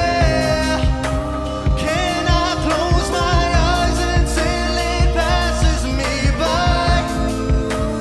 It's a little much to handle all at one time. There's nowhere to it, baby.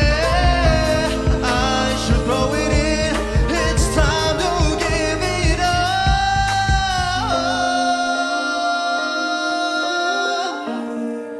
Oh, baby, you win.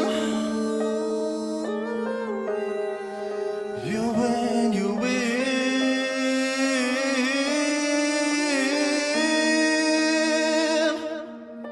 You win. This next song is a cover originally done by David Kushner. It's called Daylight. I hope you guys enjoy it.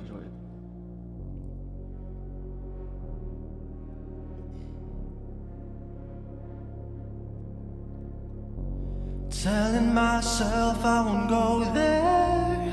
Oh, but I know that I won't care. Trying to wash away all the blood I spilled.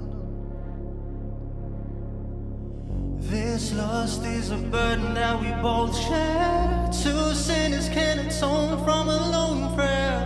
Souls tied, intertwined by pride and guilt.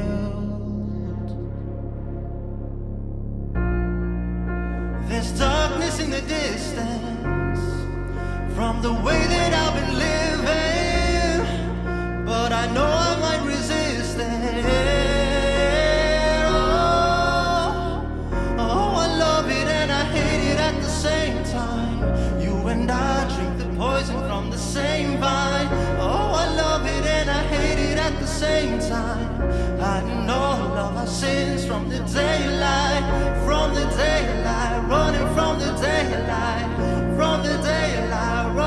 the daylight. Oh, I love it and I hate it at the same time. Telling myself it's the last time. Can you spare any mercy that you might find? If I'm down on my knees again,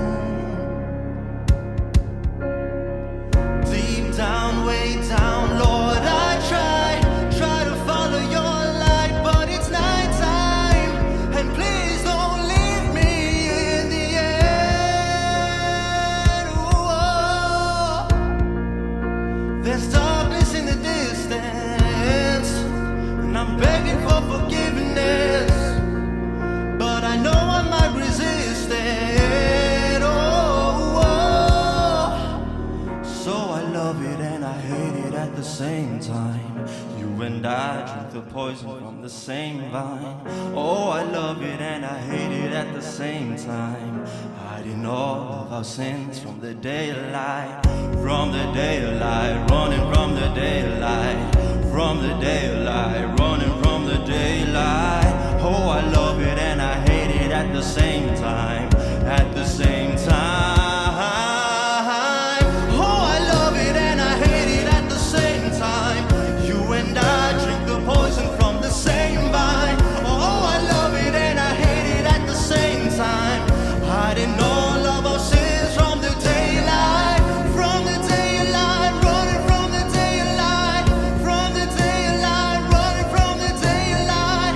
Oh, I love it and I hate it at the same time, at the same time, at the same time. Love it and I hate it at the same time.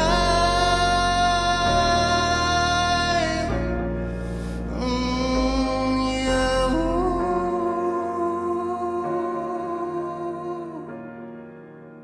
Thank you very much. It's been a pleasure to perform for InsureTalk. I've been Chad Nolan. You can follow me on Instagram, Chad Nolan Music SA, or on TikTok, just Chad Nolan Music. You can also follow me on Spotify, YouTube Music, or wherever you stream your digital music from. You can listen to my debut album, Wildcard, as well as the rest of my catalog. Yeah, have a good day, everyone.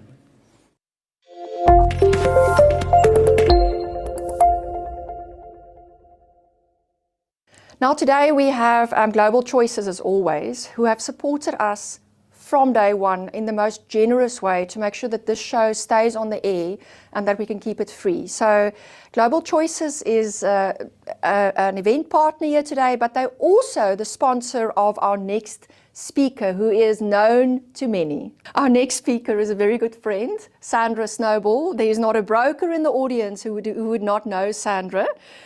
She's the head of memberships at the FIA, very important organization in our industry, ensuring professionalism and driving their issues with the regulatory bodies, making sure that we get together sometimes, have some fun.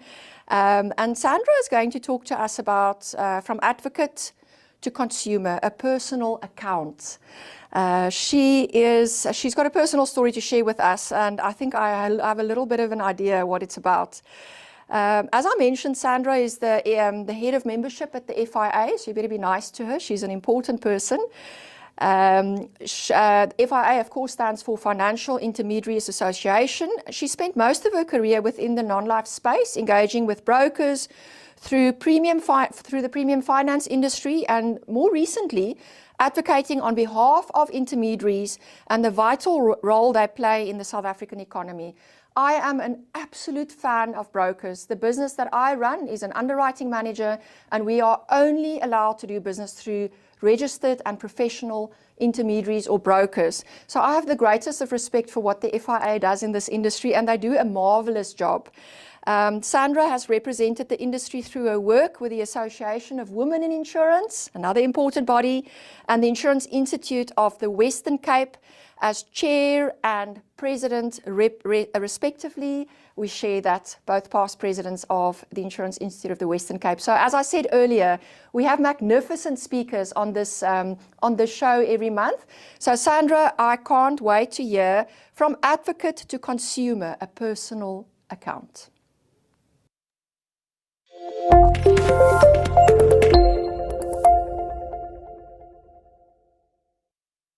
Thank you so much. Thank you, Christelle, and thank you very much to the InsureTalk team. And a very special thank you to Global Choices for driving these sorts of stories in the marketplace around the power of insurance, rebuilding and restoring, and that more feel-good, real stories about the industry. I am going to share my screen quickly and share a couple of things with you. As was alluded to, this is quite a personal story, and I'm sure some of you that are here that have known me quite well know a little bit of a background of what happened, and there was a bit of drama in mine and my family's lives. I do also want to just say, for a warning for anybody who has been through something like this, and this may be traumatic and triggered, I will be sharing some photographs of the fire damage to our property. So just as a heads up, but To make you a little bit more comfortable, nobody was injured in the fire, fortunately. So I just wanted to be sure that you know that I'm going to be sharing that. And this is by no means a technical presentation. I'm not going to talk to the people in this room who are in the know around insurance covers and claims processes. This is a viewpoint from somebody who's been in the industry for a long time and represented the intermediary as the means to insurance in this country. But then from my perspective, becoming a consumer on quite a traumatic and big claim. So, yeah, and at the end, I will give you a little couple of roundup points that perhaps will make you think about how you deal with your consumers and little touch points from the story. As with the other speakers, Q&A, please, you're welcome to pop a question in the Q&A. I can come back to you on that. But yeah, I'm going to take you through the story. The slides are just to give you some illustration of what was going on. So in terms of the background of the story and how things sort of started, this was a Sunday morning in November 2023, 19th of November to be exact. Excuse the pun, absolutely burnt into my brain forever. Early hours of the morning, I woke up with a noise in the house that initially you think, oh, animals, something like that. And I then smelled smoke and realized something was very wrong. Very strong smell of smoke in my house, and grabbed my glasses off the nightstand, started running through down our passage. And we have 3 bedrooms in the house. My daughter was in one, I was in the other. And fortunately, where the fire started was in that 3rd bedroom, which was our study and office area. And it's your worst fear to be confronted by this, these 2 massive columns of flames leaping up the wall, the bookshelf, and you can see the room is engulfed in flames. And this is going to be big. There's no coming back from where we were at that point. I started shouting for my daughter, you know, there's a fire in the house, get out, grab the animals. And then whatever happens in the next couple of minutes, a couple of things happened. In what order they happened, I could not tell you. It's a blurry moment in time where you start to react. You are just in that intense save everything moment. And I know I was running up and down the passage trying to throw water at what I now know was an electrical fire. And for those of you that perhaps know or don't know, that's a useless endeavor. In fact, it exacerbated the problem a little bit initially. And when realizing that was not really going to do what I needed to do, I think I kicked into, well, if I throw enough water at it, maybe I can just slow down the progress. When you teach your children, and we all do, what happens in an emergency situation? How do you react? What are the things you're going to do? They take it in, absolutely take it in. My daughter's 17, so not very young, but she knew what to do. She was grabbing phones. She was on the line with emergency services. And when she said to me, I'm on hold, I realized something else needed to be done. And this is one of those important little points that I want us to concentrate on, is I phoned our neighborhood watch. I'm familiar with my neighborhood watch. I am a member of the neighborhood watch. I participate, and I understand who they are and what they offer to our neighborhood. They immediately knew what needed to be done. They knew who to phone. They had people on the phone within minutes, what fire stations. They have all that detail on hand. So for yourselves, for a future plan, know your neighborhood watch, and please, get in touch. And I think for the people on this call, you will really, really appreciate this. The very first person, and this is through the phone call to Neighborhood Watch, the first person that came to my door was within the next 5 minutes, was a breakdown driver. These guys know how to handle an emergency situation. This is what they face. This is what they do. They react calm. They know what needs to be done in that moment. And I very unfortunately never got the guy's name, even though I tried to find it out through the neighborhood watch. But he immediately started saying, get your cars out of the driveway, put all your animals into the cars, get them out of the driveway. The fire trucks are on their way. You'll be assisted shortly. How many people are on your property? How many people should be out? For those who don't know, my parents are also on the property in a flat. So he kept repeating it to get me to say it over and over. There are 4 adults on the property, this many animals, so that he was also ensured everybody was removed out of the house in that moment. So I think that is a big thing. You can see in some of the photographs and that I'm sharing, there were 2 fire trucks, ADT, the police, breakdown, your neighborhood watch, all available and there and ready to help. And that was an absolute eye-opener for me that, yes, I belong to the neighborhood watch, I understand who they are, but that was a game changer in that moment. And, you know, once everybody's gone, you then suddenly standing there on the side of the road at 2 o'clock in the morning in your pajamas with your cell phone. Then what? You know, what is your next moment? And obviously family and friends are exactly what you lean in. The photograph you see is actually my brother and my father's in that photograph. And we headed down to my brother's house with all the animals to just maybe try and close our eyes for 5 minutes. And I can promise you, you don't in that moment. And try and take in the incomprehensible. We don't have a place to stay. The house is burnt. Half of all, at least 80% of our items are gone.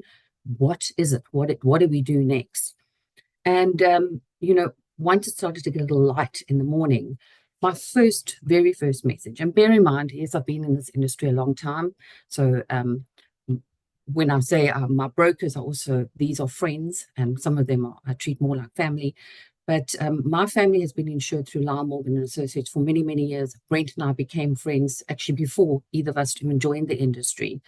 So at 5 o'clock in the morning, my first WhatsApp was to Brent to say, there's been a fire, nobody is injured, first of all, because that would be his first thought or his thought process. And to say, I need help. What do I do now? What are the steps I need to take? I know there's going to be a whole lot of things, and he would know how to guide us through that process. So we headed back to the house about 5 o'clock in the morning to go and assess the damage in the light of day. And as you can see, fairly significant damage throughout our property. You know, City of Cape Town comes, they switch off your electricity and they say, well, let us know when your rebuild is done and you've got an electrical certificate and we'll come and switch you back on. So nothing works on the property, no water, no electricity. The house is open from the back. And immediately our brokers stepped into action. We had 2 brokers due to the setup on our property, with my parents being there, myself. So Carl Greaves and Associates and Brent agreed the assessor would be Andrew McCaig, and had him on site that morning to start giving us some guidance what we needed to do. And I think this is where there is a reality check. Nobody needs to be pandered to in that moment. Empathy, yes, but give the facts straight. This is going to take some time. You're going to be out of your house for a while. We're 4 adults, 3 dogs, 1 cat, 1 budgie. Where do we go? I mean, we can't live here. And then, you know, all those outlines from the broker and the assessor and the quantity surveyor just say, reality, you're going to be out for 6 months. Insurance is going to pay for you to rent a place.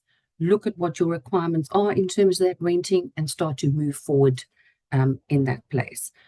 You will be provided with interim payments so that you can start to buy some of the stuff that you now just don't have anymore, like your toiletries, pajamas, food, all that stuff is gone. So it was that knowledge of, right, we're going to get you back into a place where you can live and at least be secure for the next couple of months while we rebuild. We'll give you some money to get yourself going and started and just be able to recoup some of that loss and replace some items. And then as well, and I think there's a lot of things that it sounds obvious, but in that moment, I wasn't thinking about these all the things that, should definitely be coming out of my policy. It needed to be told to me and was explained well to me in that moment. And things like trauma counseling.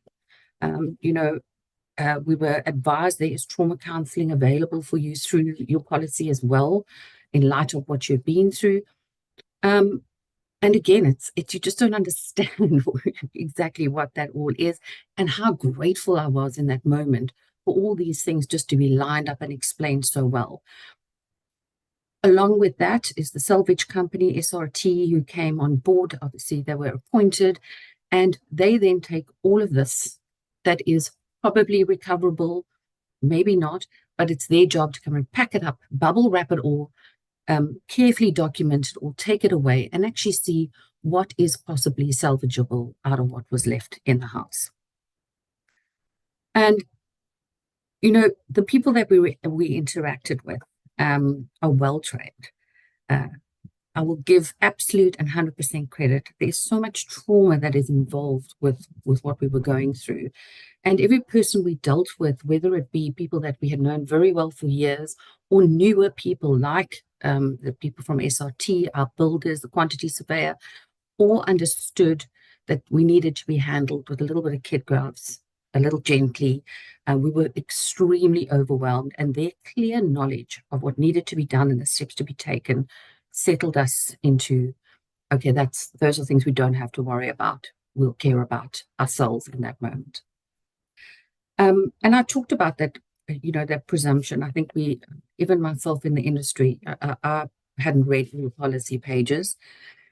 And I think here is a very clear message in this as well, is with our setup on our property, with my parents and myself on one property, some people handled some aspects of running a household and others. But about 2 years prior to this fire, I got a phone call from our broker to say, we want you to take a look at the policy. Something looks wrong. The values look wrong. We were horribly underinsured. I got the documentation from my father. We adjusted the values on that, and we were then appropriately covered. But the outcome of the situation could have been so much worse had somebody not tipped me off to have a look at it. We are clearly in the industry, but there are moments where you forget that that's the sort of thing you should be checking. So that message is always something I reiterate to other people, is there is no saving on a premium when it comes to the claim. You could have saved that amount of money, but the percentage that you will have to cover for yourself, nobody's saving for that sort of tragedy. In terms of the emotional toil this took on our family, I think you know, those who know me and spend time with me know I'm fairly paranoid at the best of times. Fire season in Cape Town is no fun for anybody who has come through a fire trauma. We smell fire, everybody runs outside to go and have a look and wonder, you know, is it close? How close is it to our property? Make sure it's not on our property. You know, we're paranoid about plugs and electric blankets and anything along those lines. Everything is monitored and checked, and I would encourage you to do that in your house. And I'll give you those couple of points at the end to consider for sharing with your clients. And again, because we had then taken the steps and had been highlighted the fact about the underinsurance, financially we were in a good position. We were well covered. Things were going to come out on the other side. There was a lot of work to be done. And our builders were JBS that Hollard had appointed, and they made a fantastic choice. We had an exceptional experience with our builders. They stuck to the timelines that were put in place like glue. And yes, there are requirements around that, but they really were fantastic. They know what they're doing. We looked at the budgets, we outlined how much for electrics, how much for cupboards, how much for this, so that I could really start to plan and be able to work within that budget. I took on a second job. In the evenings, I was trolling through the internet looking for where there were specials on anything that I could put my eye on. Weekends, I'm surprised I haven't been banned from some of the Builders Warehouse and Tile Torias around Cape Town. I was in there every weekend, finding specials, finding ways to really make that budget work so that we could get all the things that we wanted out of it. It's a terrible experience to go through, but all those little things that I had in my head that, oh, if I had money, I'd love to do that to my property. I'd like to do that. I was determined to make those happen within that budget. And there is something to this, is that because nobody was injured or severely injured, I'm the only one with a scar from falling on the water that I'd been throwing around trying in an effort to put out the fire. But nobody was severely injured. We fortunately didn't lose anybody in the fire. All our animals were safe as well. But I cannot imagine how much additional trauma that would add to a family if that had been the outcome for us as well. So really, my sympathy for anybody who has had to go through that. You know, our physical injuries were minimal, but mentally that battle still sits with us. I think we possibly should have taken up that trauma counseling offer. especially since my daughter was in the middle of writing matric. So for her, I mean, there were a lot of things happening at once, and I'm pleased to say she managed to pass her matric despite writing half of her exams in borrowed clothing after this event had happened. But your family and friends step in that moment. My sister-in-law was, in fact, the person who managed to find us the house to rent. And just before December in Cape Town, you have to try and house this whole family and then negotiate a 6-month lease. Was exceptionally difficult. So we lent in, I'm not a person who asks for help very easily, but there are moments where you just lean back into the help and love that is provided to you and the guidance that this industry gave me. Part of the healing is being able to be back on the property. We slowly made our way back in. It took us exactly 6 months to be back in the house as promised initially. And we're able to, there's still minor bits and pieces that we're still putting back together. And just being back in the property is part of our healing process. I spent a lot more time. It's now the sanctuary. I built this house. We put it back together the way I wanted to. So now I have that ability to enjoy that sanctuary as well. And I acknowledge that probably my being in the industry for a long time, I probably got a little bit of VIP treatment by association. And some empathy and some, because it's quite a personal relationship. But as I said, I mean, there were a lot of people in that chain who didn't know me personally, but they're obviously well trained to understand what needs to happen. And I can't imagine that if maybe the insurer had made a bad decision on a builder and the outcomes were bad, or the assessor wasn't empathetic or turned things around quickly, that could have affected the outcome. And when you're already dealing with such a big amount of trauma, that would just add to it. So all of those aspects fall into line. So in terms of my advocacy and to consumer moment, I mean, I've always worked alongside brokers for many, many years. The last 9 years in the FIA, representing this industry and talking about the importance of financial advice and having a broker. And insurance did exactly what it was meant to do in this moment. It put me and my family back into our home. It gave us back the space. My parents raised my brother and I in, so this is an old house, lots of history. And the space that I chose to raise my daughter in and my parents have chosen to retire in. So insurance did that for us and my family, and that's an exceptional thing. Taking time to train your staff in that human factor, I appreciate the fact that it was obviously done and done well.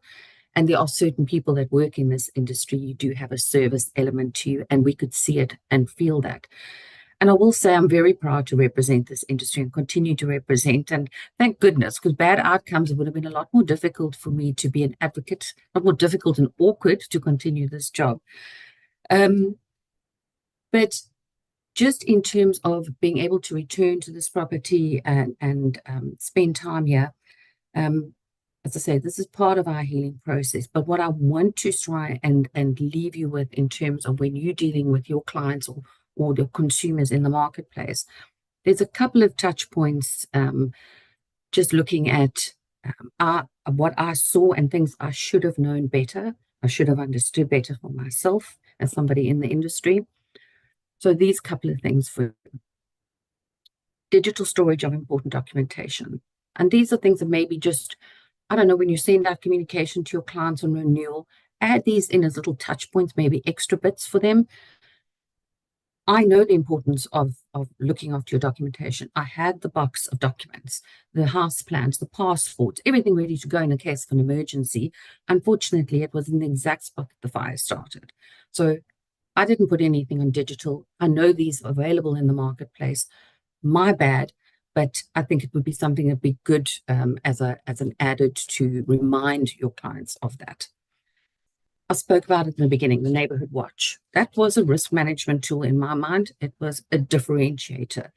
They knew, they understood, they contacted all the right people, and things happened super fast. We were, from the time I'd opened my eyes in the morning to the time that the fire was out, was 50 minutes. And that's almost unheard of. And that's the difference between a full loss or a partial loss. Then fire extinguishers. And that seems very obvious, but we never had. never had a fire extinguisher in my house. I do have now. My broker even gave me one as a gift to keep in my house. So, but something to make people conscious of and think about, and then also know how to use it.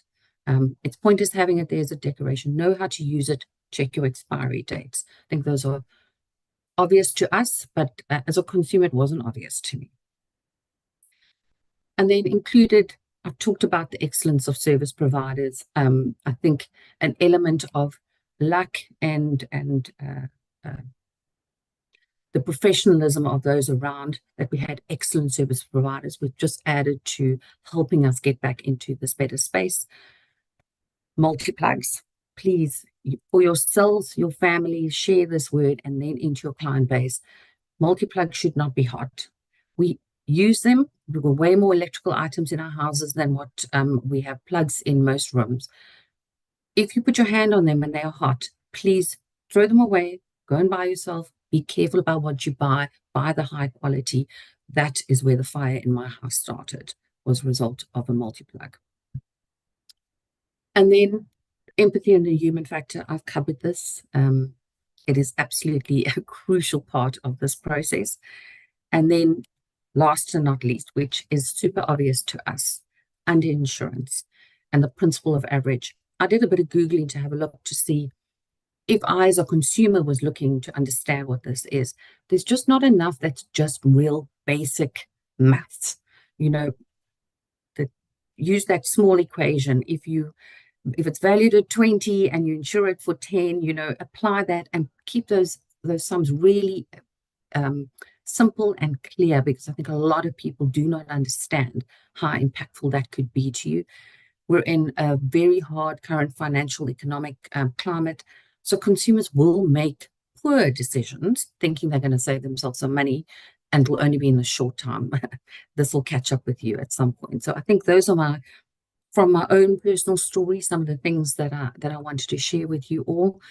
And yes, we survived. We came out the other end.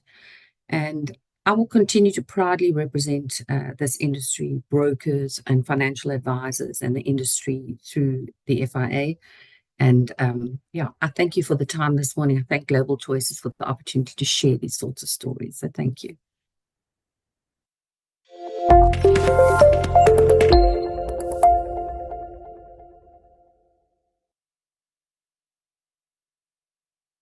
Back to our theme of living longer, living smarter, navigating the next age of work, wellness, and risk.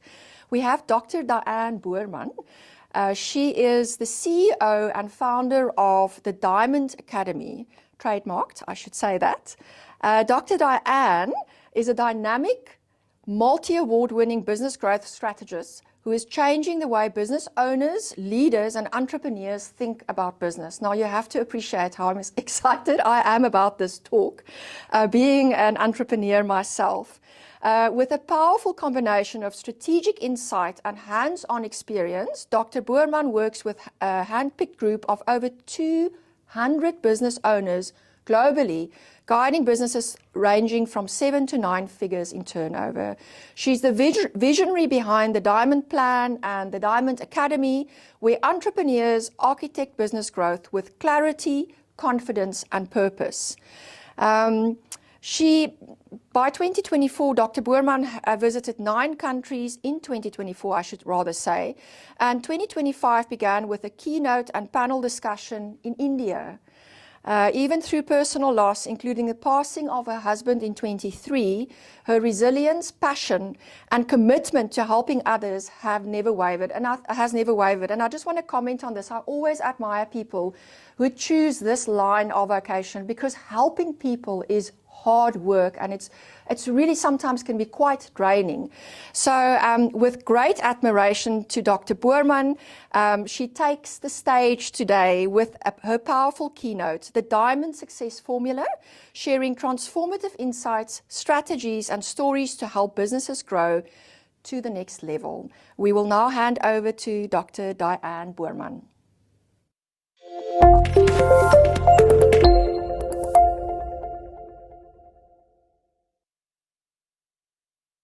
And good afternoon, everybody. And just as I'm about to start, the heavens have opened in Cape Town, so Wi-Fi could be a bit of an issue. So let's see how we go. The only way for your business to stay ahead is for you to take the time to focus on your business. I'm Diane Borman, a business growth specialist, and I'm going to challenge you, encourage you, support you.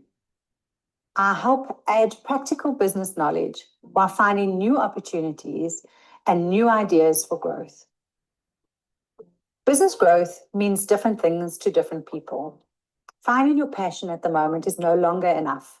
If you're going to grow, you need to surround yourself with the right people through collaborations, JVs, partnerships, virtual boards, and so much more. In order to compete successfully in our market today, you have to move from working in your business to working on your business. It's now time to step up and step up for growth. Stay relevant, stay focused.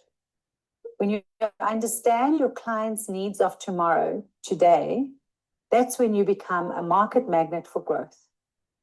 Let's grow your business together.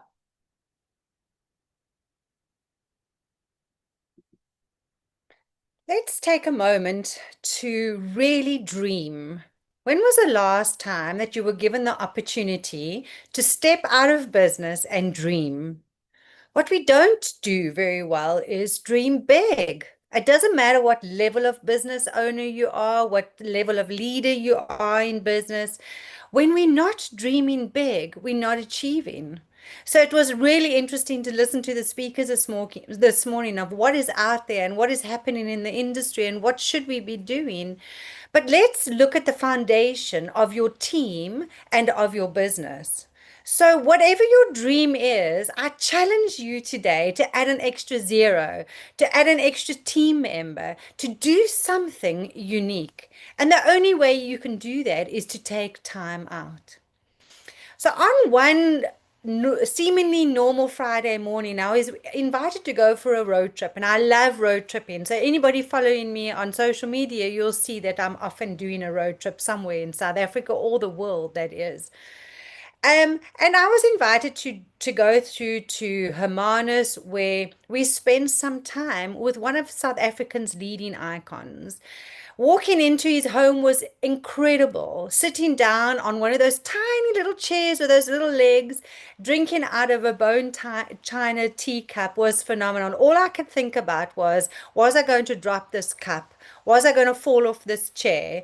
But once my nerves had settled down, I was able to enjoy an afternoon celebrating Archbishop Desmond Tutu's life and his stories. He then told me to jump in the car and take him for a drive because we were going to have lunch together. My immediate thought came back to the insurance. Was I covered for this?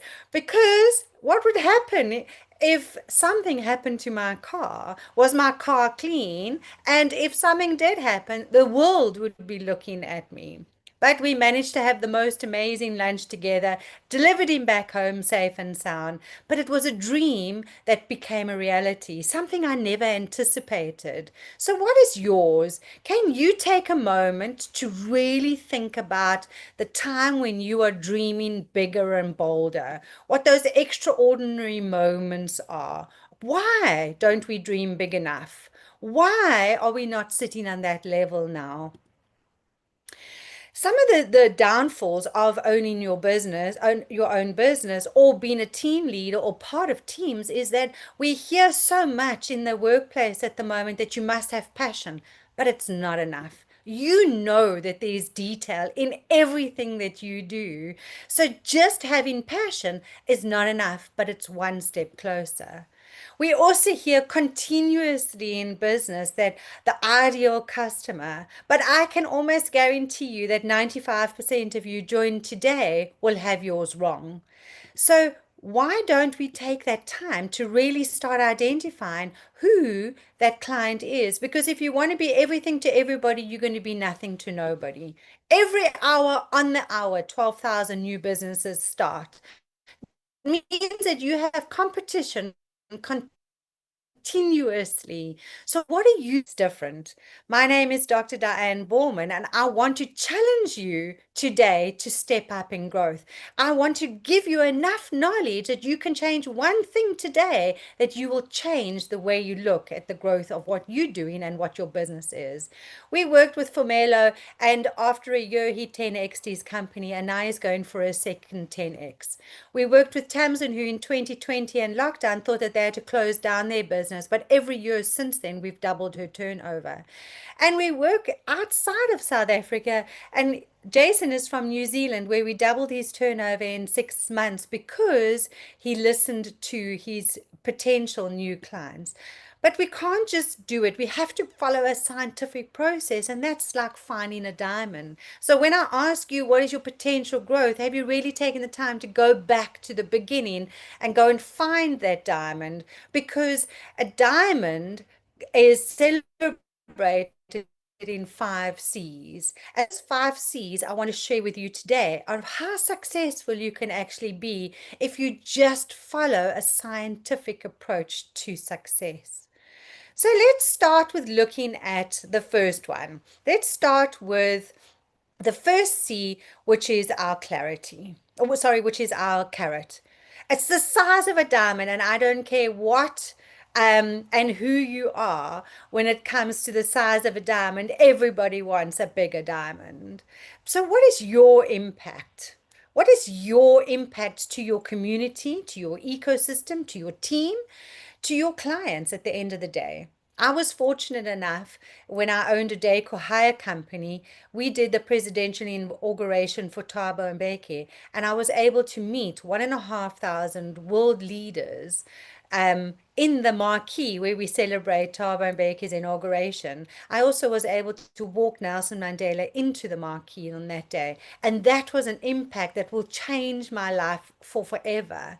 It wasn't just the act of doing it, but it was what was being said around those tables and what Nelson Mandela was doing. As he was walking through, he was greeting each and every person by name. He knew who he was talking to. He knew their family. It was the most incredible thing to see. Can you do that with your clients? Do you know what your impact is? And does your clients really know what your voice is and what your opinions actually are? The guest speaker just before me spoke about the incredible journey that she went through, but the support that she got. So are you doing that for your clients right now? And what does that success look like for your community, your ecosystem, your teams, the charities you support, or any other SMMEs that you happen to support right now? And if I had to tell you that if we go and look at how we influence, women and moms influence their girls dramatically. Men, on the other hand, for boys, they look at the YouTubers and sports people. So we never know who's looking at us at any given time. But there are ways to understand what we could do on the first C of a carat of the diamond. So understand that the diamond is valued in a certain way, and one of them is carats. You should be a diamond and be valued at this as well.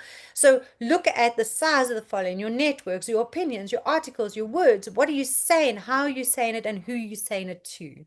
The second C is all about the color of a diamond. You can have a clear diamond. You can have the most brilliant red diamond that is very rare. Or you can have a black diamond that is a little bit more common. So it's all about the uniqueness. And if we look at our Springbok rugby player, way back when I was busy doing events, we were able to work with and do all of the Springbok rugby academy and the rugby teams events. So it was amazing to see what they did and how they did it to be unique. And if we look at what's happening in the world of rugby right now, we can see that they're doing something particularly amazing because of the results that they're actually gaining. So take a time to work out, what are you standing for? What is your uniqueness? What story do you have to share? What's making your brand stand out, your team stand out? What are you communicating out there into the world and with one another? Because guaranteed, it's not only impacting the people that are around you right now, they're sharing it with many other people that they can impact. But we do have these statistics that failure rate is going to be high, and it continues to be high no matter what and how we do it. So let's start looking at changing that statistic. This statistic is, I don't believe that is real. I believe that we are looking at people closing businesses because they're just exhausted. I think that they're doing it from a completely different away rather than from failure. So if you take a moment to look at the clarity of the color of what you're doing, maybe start looking at what your story is, what your website's saying, what's your LinkedIn, are you posting about your brand, are you talking about the amazing work that's been done about your team, what's happening in your ecosystem, is everything unique there, or is anything unique behind what you do?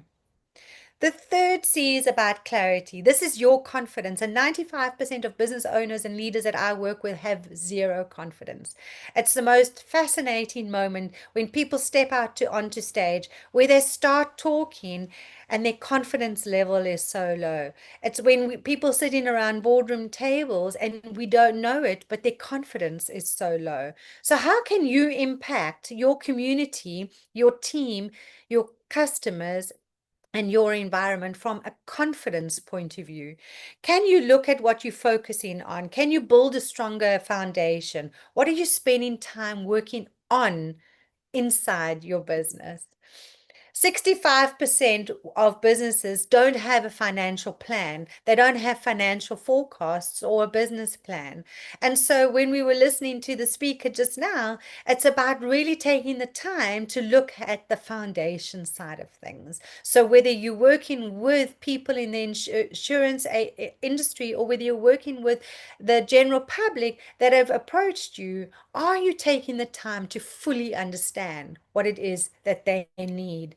And are you taking time for your clients to understand what it is that you are building? What's the clarity and confidence behind what you do? Do you really have these as knowledge? Do you have your vision, mission, your values, your purpose, your business model, your strategies, your goals, your KPIs, and all the other detail that goes behind the foundation levels of a business? The fourth C is about the cut. Now, ladies and gentlemen, the diamonds change fashion on a continuous basis, but we have between 56 and 58 facets of a diamond. It's about the detail that's in it. I was awarded Changemaker of the Year in South Africa, Dubai, and London last year, which was amazing, a privilege. And here, standing on stage, accepting the award from the Sheikh of Dubai was phenomenal. The problem at that moment was, how do you accept an award if you win? So we arrived at the award ceremony. There was no instructions given to us. I didn't know anybody. I was able to make some friends before we walked into the award ceremony evening celebrations. We all sat together, and obviously our table was really loud. You know, South Africans, we just have the gees. And so it attracted somebody from America, somebody from Greece, somebody from Portugal, etc. And we all sat down together. Now, the conversation around the table was, if you won an award, how do you do this? Do you walk up on the right-hand side, the left-hand side? Do you shake the Sheik's hand? Do you accept the award? Don't you accept the award? You know, those kind of things. So we took the table closest to the front, because being in high heels, and I never wear high heel shoes, because I'm already tall. So wearing high heels because you have posture, then walking up onto stage, if I won, which way would I do this? And I was really fortunate to be the first one from our table. So the table erupted with excitement as I won. Walked up with this please don't fall moment in my head, walked onto stage on the right-hand side, did not shake the Sheik's hand because he didn't extend his hand, accepted the award from him, shook the hand of the lady that was the organizer of the event, stood for the paparazzi, and that was 27 photographers in front of us, and walked off on the left-hand side. Only to discover that in Dubai, the women have to offer their hand to be for a handshake. This wasn't revealed to us in the beginning, so it's quite acceptable not to shake the Sheik's hand, just for some relevant detail for future. So what is your detail? Look at the detail behind what it is that you're doing, about your brand identity, behind your ultimate client that you really want to work with. Do you have all these tick boxes already? So part of looking at brands now and businesses, I came back from from London in November last year from winning the Lifetime Achievement Award. And I came back with bronchial pneumonia and COVID. I didn't have COVID in 2020 or 2021, but I got it in 2024. And I realized lying in bed that my children didn't have to go through another parent being ill, and they had just lost their father. So I decided to embark on a health journey, which has taken me 6 months to go and lose 28 kilos, which is phenomenal, but it also helps me rebrand at the same time, which is even more exciting. So what are you doing that is different within inside your brand? What can you showcase and how can you impact people around you? Harvard shows that if you're doing something particularly different, you will have 20% increase in your performance sales. So what I'm doing with my rebranding is really looking at what my purpose is. And obviously you can hear from a diamond perspective, it's very much part of who we are. And that's for another day. So adding a little bit of a signature, because this is what I'm wanting to craft out as an artistic flair, which I love, bringing in my purpose, my passion, and obviously what I do. This is just the start of what we're doing and how we're moving forward. So you're the first to see it right now, which I'm really excited. But it's all about the detail. Really understand that your clients, your ecosystem, your community is looking at you and what you are doing. So all those little details, those 58 facets of what you do every single day, somebody is watching. Somebody is making sure that you are being held accountable out there. And that leads me on to the third area, certification, the fifth area of the diamond of the C's. The diamond has the 5 C's, and when you have completed the other 4, you have to have a certificate to say that this is a real diamond. So what do you have from an authority point of view that showcases that you are the real you?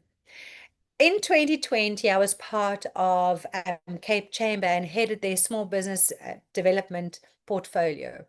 And I embarked on 100 days Facebook Live videos. This was the beginning part of videos where we all hated it. It was raw and it was knowledge that was being shared amongst all the organizations of where the money was, what you should be doing, how you should be doing it. Because in that year, everybody was spinning out of control. This lady I met in Stillby last year when I did a talk for the businesses there. And she, halfway through my speech, I didn't need to speak anymore because she stood up and said that she'd listened to my 100 days of talks. And that's what changed her business. That's what changed her mindset, that she really needed to step up because somebody was watching. And her business now is a thriving business, which we're all excited to share with. But what are your years of experience? What are your degrees, your certifications, your industry awards? What are you doing that people need to be talking about? What makes you have the authority to talk about what you're saying? You need to share that. Otherwise, your competitors are walking away with it. So, in average, a business owner only has 2 years of formal education. So, most business owners don't even have a formal degree behind what they do and how they do it. And often it's said in the business world that a Harvard MBA could be more detrimental because it's theory, and we need practical information right now. And I'm hoping that you'll take at least 1 or 2 of the topics that we've spoken about here today. So, if I speak about business and business strategy, why do I have the opportunity to do that? I've been doing it for a number of years and I have 55,000 hours of business experience, practical business experience behind what I do. But I have just been awarded the doctor, an honorary doctorate, which is absolutely phenomenal. As people watch you, as people see the consistency behind what and how you do things, it becomes really important for you to step up into the space. So you may need to make sure that what it is that you want to be seen as, you are seen as that you have the authority to be able to talk about the issues, the topics, and the focus that you bring into the space that you are at. So here's a list of some of the areas that you need to really be looking at from an authority point of view. You need to know what your customers want from you. What are they expecting from you? What do they want to hear from you? And what do you need to support them with? What industry bodies are you part of, which is phenomenal here today? But you need to make sure that you have all of this because people are watching. So if we go back and look at the 5 C's, it's really about your impact, your uniqueness, the confidence level that you bring in everything that you do, the detail as well as the authority. And that then creates the diamond success formula. So if I ask you to go back and have a look at the 5 C's, which one C do you think you're lacking the most of? Could it just be a tick box exercise right now for you, where you can go and have a look and see what you're doing really, really well, what your team is doing really, really well, and what the public can see? Because sometimes we believe that we're doing an outstanding job, but your customers and the public out there are looking at it and they're not understanding anything. So with AI as a tool nowadays, put it in and ask AI, does a 10-year-old understand exactly what I'm saying? Because I can guarantee you that a lot of the articles that you are writing and the posts that you are sharing, people are not understanding. We all have industry language that we need to share and we need to talk about, but you need to share that industry language with one another in the industry and not necessarily with your clients.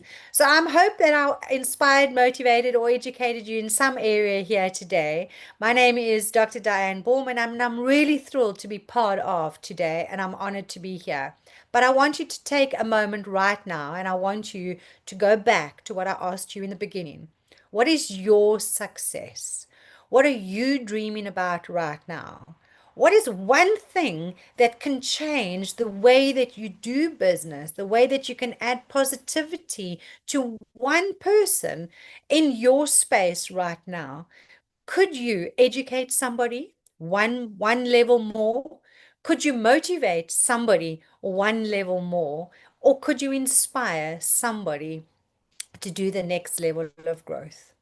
I really hope that you have the most amazing day and look forward to your questions in the Q&A. Please contact me with any questions. I'm here to help you. Dr. Diane Ballman signing out.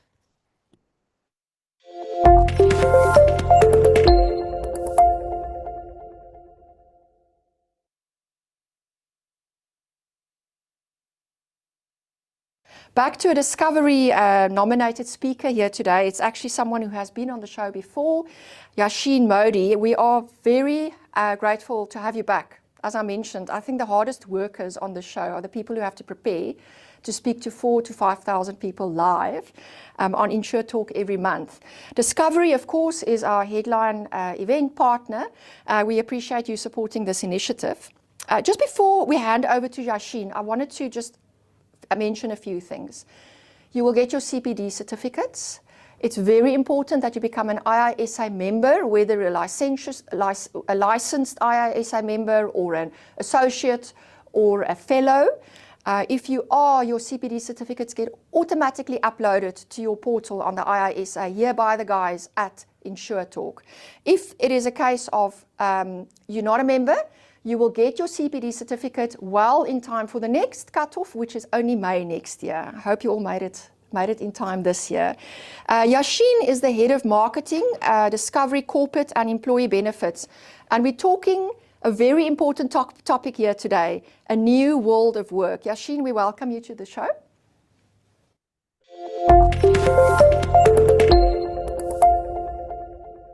Thank you. Thank you very much. Let me just get my screen going. And if you could just let me know if that's all good. Yes, thank you so much. Perfect. So the topic of today, a new world of work. I head up marketing, previously technical marketing for Discovery, corporate and employee benefits. And I'm sure we're all feeling this sense of angst in terms of the way work has changed so far and how it's changing in the advent of of AI. So I wanted to talk a little bit about how work is changing and add some data to it. What are the facts in terms of what we're dealing with? But before we go into the future, I wanted to first go back to the classroom for a little bit of a retirement 101. So in corporate employee benefits, we look after retirement funds, group risk insurance, and employee assistance program. But let's just rewind a bit in time to go back to the classroom, talk a bit about retirement. So here's my little white blackboard, and the topic of today is retirement. And here are some questions when you're planning for your retirement that you might be expected to fill out to get a sense of how on track you are for a good retirement. So how old are you? How much do you earn per month? Until what age do you think you'll ultimately live? How much have you saved, and what portion of your income are you saving for towards retirement? Now, we can't all go in individually into these fields, so I've based some of the answers on the South African averages. So the median age, quite young in South Africa, is around 27.6. So let's put 13 first.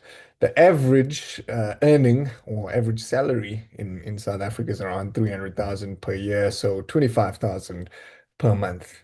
Life expectancy is expected for a healthy life to live until age 85. So let's put that in there.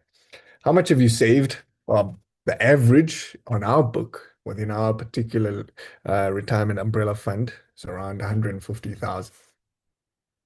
And what portion of your income are you saving for your retirement? So on average, if you think about how much you put aside for retirement, whether it's through an employer or in an RA, is generally around 10%. So question number one, what percentage of your income do you think you are on track to replace, assuming a 10% investment return, show all of your workings? So the answer is as follows. We can do a basic projection on a spreadsheet. We can see a little curve showing our assets growing over time until age 65. And then we start to draw in income from our assets because we're no longer working and we need something to live off. And then you can see that gradually decreasing until our final year of life in age 85. So that's expected to be about 13.5 million with an income replacement, which is the percentage of income you're going to replace when you retire. And that's about 61%. Question number two, what do you think the impact of increasing your contribution just by 0.5%, a very incremental increase, would be on your retirement outcome if you did that every year for the next, let's say, five years? Well, your fund now goes up to 16.5 million, and your income replacement goes all the way up to 73%, almost at that magical level we all aspire to as 75%. So lesson number one, small contribution increases over time can make a big difference to your retirement outcome. Question number three, what would the impact be if you earned an extra 0.5% investment return per year? Now, that says 15.2 million Rand. Your income replacement goes up to 71%. So lesson number two, long-term investment performance is critical when it comes to a good retirement outcome. Question number four, and the final question of the lesson. What would the impact be if you withdrew all of your funds at age 40 and you are currently aged 30? Your final projected assets land up at around 6.1 million, and your income replacement dwindles down to just 27%. So what would the impact be if you withdrew your savings? So now we've moved into an era of two-pot where you can withdraw a savings pot every year every tax year, if you wish to do so. The fund would be projected to be 9.9 million, income replacement of just 44%. So The final lesson is early withdrawal can have a really devastating impact on your retirement outcome. So I guess the homework would be then to make room in your budget for small contribution increases as you save for retirement. Invest with trusted asset managers that have long-term good returns. Ignore all the madness that's currently in the markets causing short-term fluctuation. And for lesson 3, just don't do it. Don't withdraw your retirement assets if you are ever faced with the choice to do so. So a little bit of a lesson on retirement savings, which I think we can all endeavor to take on as we save towards a good retirement. Now let's sort of move towards this era of looking forward. The theme of the talk is the future and the future in the world of work. Before we go into the future of work, there's a certain bias I wanted to touch on that we all are prone to when looking forward into the future. So if I showed you one of the most basic slides I've ever put together, but this line, and assume it's moving from left to right, and so it's a trend line. What would you assume the future pattern of this line to be? It's probably something like that. But what this line actually is the S&P 500 as it was and materialized on Black Monday back in the 1980s. And if we take a zoom out, that is the line represented over a longer period. And what you can actually see happened is that markets recovered thereafter and had a really good run, especially as we entered the dot-com bubble in the 90s. So if I showed you a similar example, this is the example of another line, assuming you're going from left to right, what would you assume the line to do? And probably just at an eye level, something like that.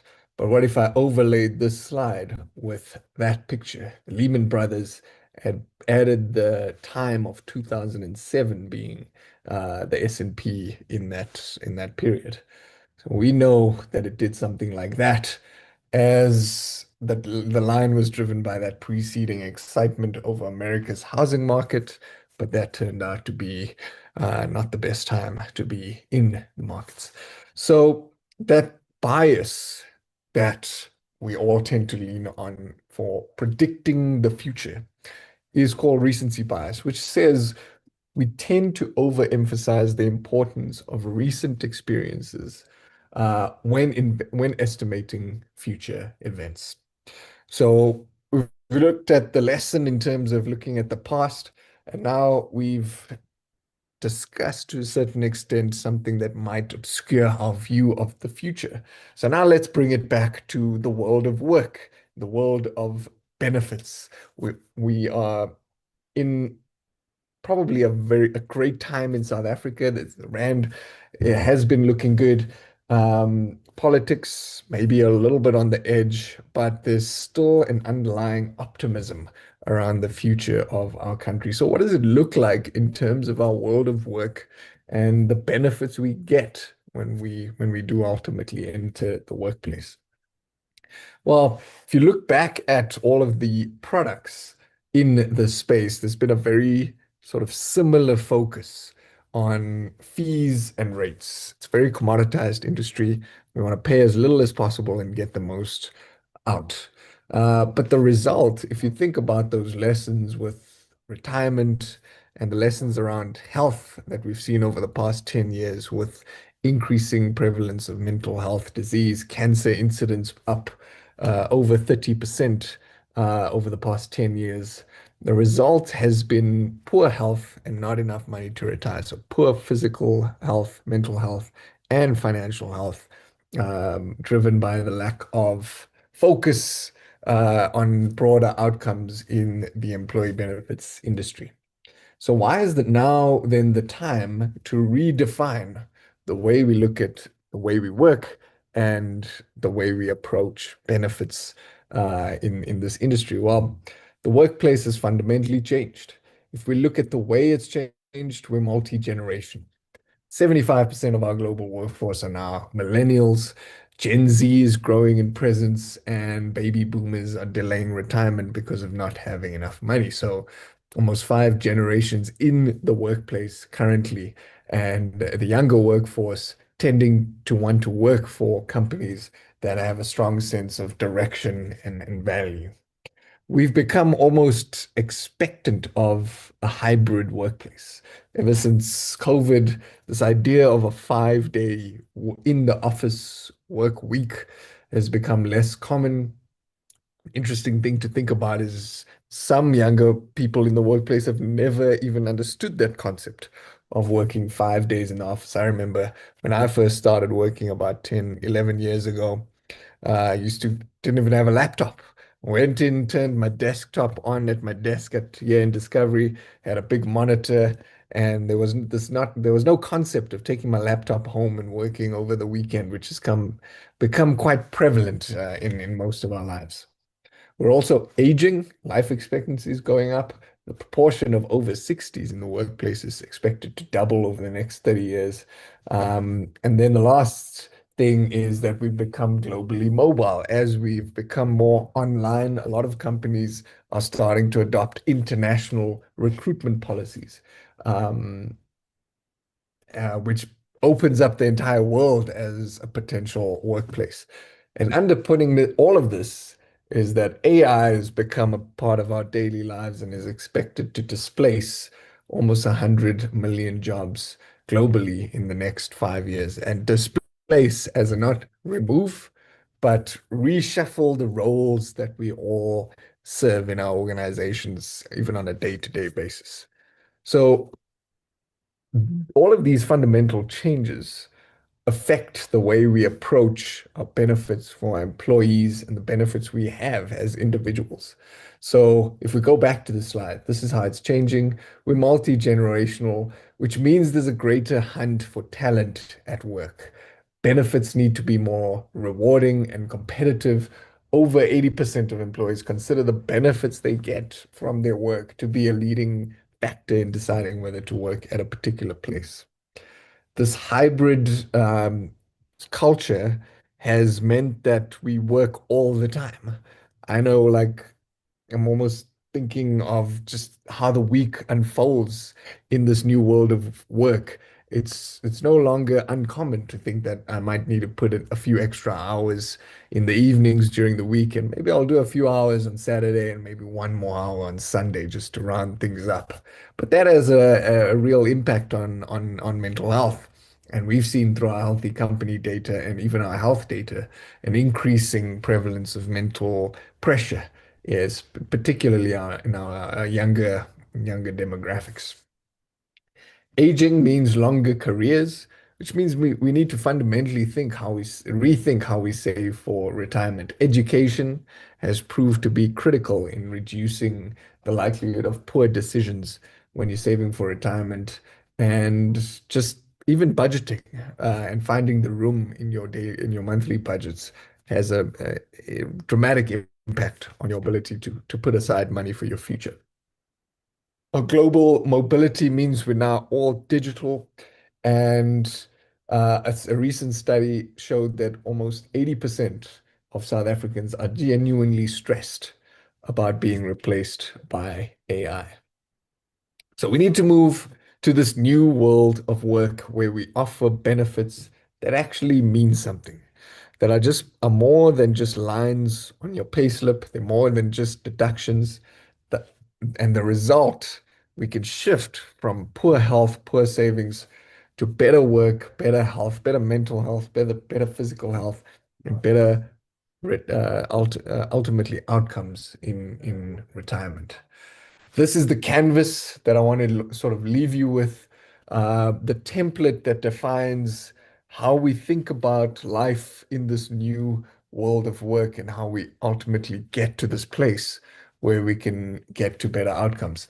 We need our benefits and our products in general to be more accessible, not just in the benefit space, but in the short-term space, in the investment space. Regulation has changed it fundamentally for retirement, but accessibility and ease of use is becoming increasingly paramount in financial services. Incentives have proven to dramatically change behavior, especially for us in Discovery, and that's the foundation of our model. We need to become more personalized. We launched a two-part calculator on our website that allowed you to get a sense of your individual impact if you had to make a withdrawal. And we saw a 20% reduction in intention to withdraw after using that calculator. And a Vanguard study showed that, especially in the long-term space, an increase in contributions is possible if you make something like retirement, which is very future-oriented and hard to contextualize in your own mind. If you gave more rewards, you're likely to see better behavior off the back of that. Wellness, you can't have a discovery presentation without talking about wellness and vitality status. We've seen between 30 and 40% lower claims if you are genuinely well, not just necessarily a triathlon athlete, but you know your health and you're taking daily steps towards improving your health. Um, People return to work faster in the event of a disability if there's proper health management processes in place. People have become increasingly expectant of robust digital processes, not just in the benefit space, but in financial services um, in general. And that means you can engage your people even more. And ultimately, that is what you want to do. So what I wanted to close off with is a few slides on, I know this is not meant to be a discovery pitch. This is a thought leadership exercise on how we can view the new world of work and in that light approach the way we use financial services in a more thought-led way. Um, we recently published a stat on the two-pot results. The interesting thing we found that most people expect in the two-pot space your lower income demographic to be withdrawing from your retirement savings. The interesting thing we found is that that is generally true, but if you overlay Vitality Money Status, which is our financial wellness program, what we found is that members with lower incomes, and the way we classified that was under 100,000 Rand per year, but with high Vitality Money Status, which means they're overall managing their money well. Their debt is in order, they have short-term savings relative to their income. Their withdrawal rates was 4 times less than members who had a higher income, for example, over 1 million Rand per year, but weren't managing their money well. So they had blue Vitality Money Status, which meant that a lot of their aspects of financial wellness weren't being managed properly. So regardless of how high their income was, the fact that they weren't managing their money well meant that it led to poor financial decisions, which is a really startling and insightful stat. Another one, and this, we've all moved on from the pandemic, but the one really profound thing we found in our group risk data was that if you look at the left-hand side of the slide, blue members, according to vitality status data, the mortality rate was around 0.16%, and that shot up to 0.9% if you were ultimately diagnosed with COVID. But now just cast your eye to the right-hand side of the slide, and you can see the same stats for gold and diamond members. And diamond members had a mortality rate of 0.15%, even if they were diagnosed with COVID, which meant that wellness and just an engagement in wellness and taking the right steps to be physically and mentally well completely offset the additional mortality created by the COVID virus. 0.16% blue, no COVID, 0.15%. So essentially the same mortality rate if you'd been diagnosed, but you've been looking after your health. Really startling stat that we published during the pandemic. One last thing two last things on one on absenteeism. There's this concept of correlation versus causation. Correlation says two variables are linked to some extent. Causation says if I change the one, that's going to lead to a change in the other. And the beauty of causation is it better allows you to make statements like, better health leads to this, or better financial wellness leads to this. And it allows for the fact that there might be confounding variables in that statement if you made that statement in a correlation context. And what we found is if you become more healthy over time, exercising, improving your sleep, you become more present at work, which is why we founded a lot of our products based on this premise. One last very interesting stat. There's this misconception that the more you earn, the more you can have the time and resources to engage in a program like Vitality, which means you might see a correlation between your Vitality status and your income. However, if we go to a causation context, what we did is in our group risk data, we said, to what extent can Vitality increase your earning capacity? You know, the Robin Sharmas and all the self-help gurus preach that one of the key pillars that will allow you to be better at life is your wellness, and that will result in better financial outcomes. So we analyzed the data over time in different income bands, and we said, look at all the blue members and we're earning certain salaries. And over time, compare the members who stayed on blue versus the members who became engaged and went to diamond Vitality status.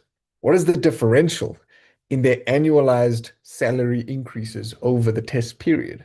And we found that the members who became engaged ended up earning salary increases 3% over inflation compared to 1% over inflation for the members who didn't become engaged. Notwithstanding the fact that there are there could be a lot of different reasons, the culture at an organization, different structures and packages that members earn.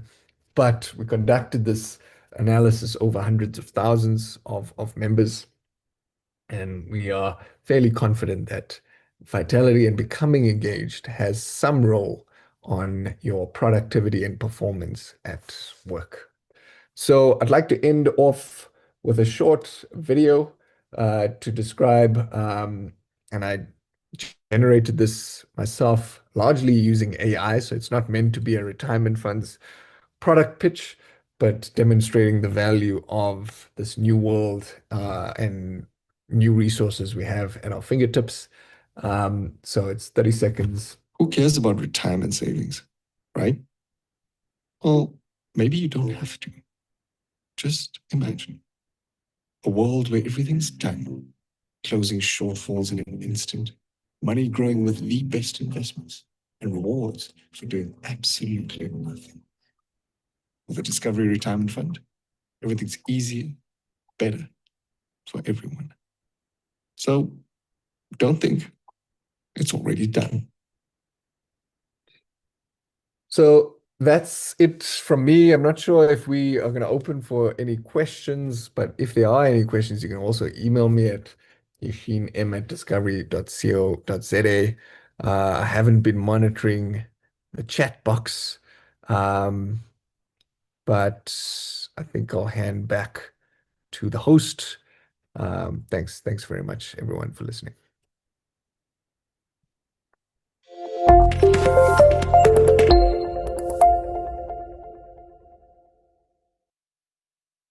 And just like that, we've reached the end of yet another successful InsureTalk episode, show. I never know what the right word is to use for this. We can't end the day without me thanking each and every one of you for attending. And I know that we have captains of industry, senior leaders who tune in every month. Please extend it to your teams and your staff. It's the most amazing conference to attend because you don't have to leave your desk. You don't have to have downtime, but it's a fantastic way to get your CPD points, 2.5 for every episode that you tune into. I want to say the best of luck to the organizers here at InsureTalk of African Insurance Exchange. I know that the guys of InsureTalk also sit behind the AIE conference, which is a huge job to make it run so smoothly. To everyone attending, have fun, because it's about connecting with people, right, at the AIE. And finally, if you're driving there from Joburg or Lanseria, please be safe. Make sure you save your roadside assistance number under your emergency contacts. And just enjoy the paddle, the golf, the events, the amazing speakers. I won't be there this year, but I will be living there. I'll be living vicariously through my team that will be attending. So next time I speak to you, all of this will be behind us. We would have seen the first show of the Insurance Apprentice. The AIE would be done and dusted. So yeah, thank you for joining us here today. It's wonderful as always, and I'll see you in August.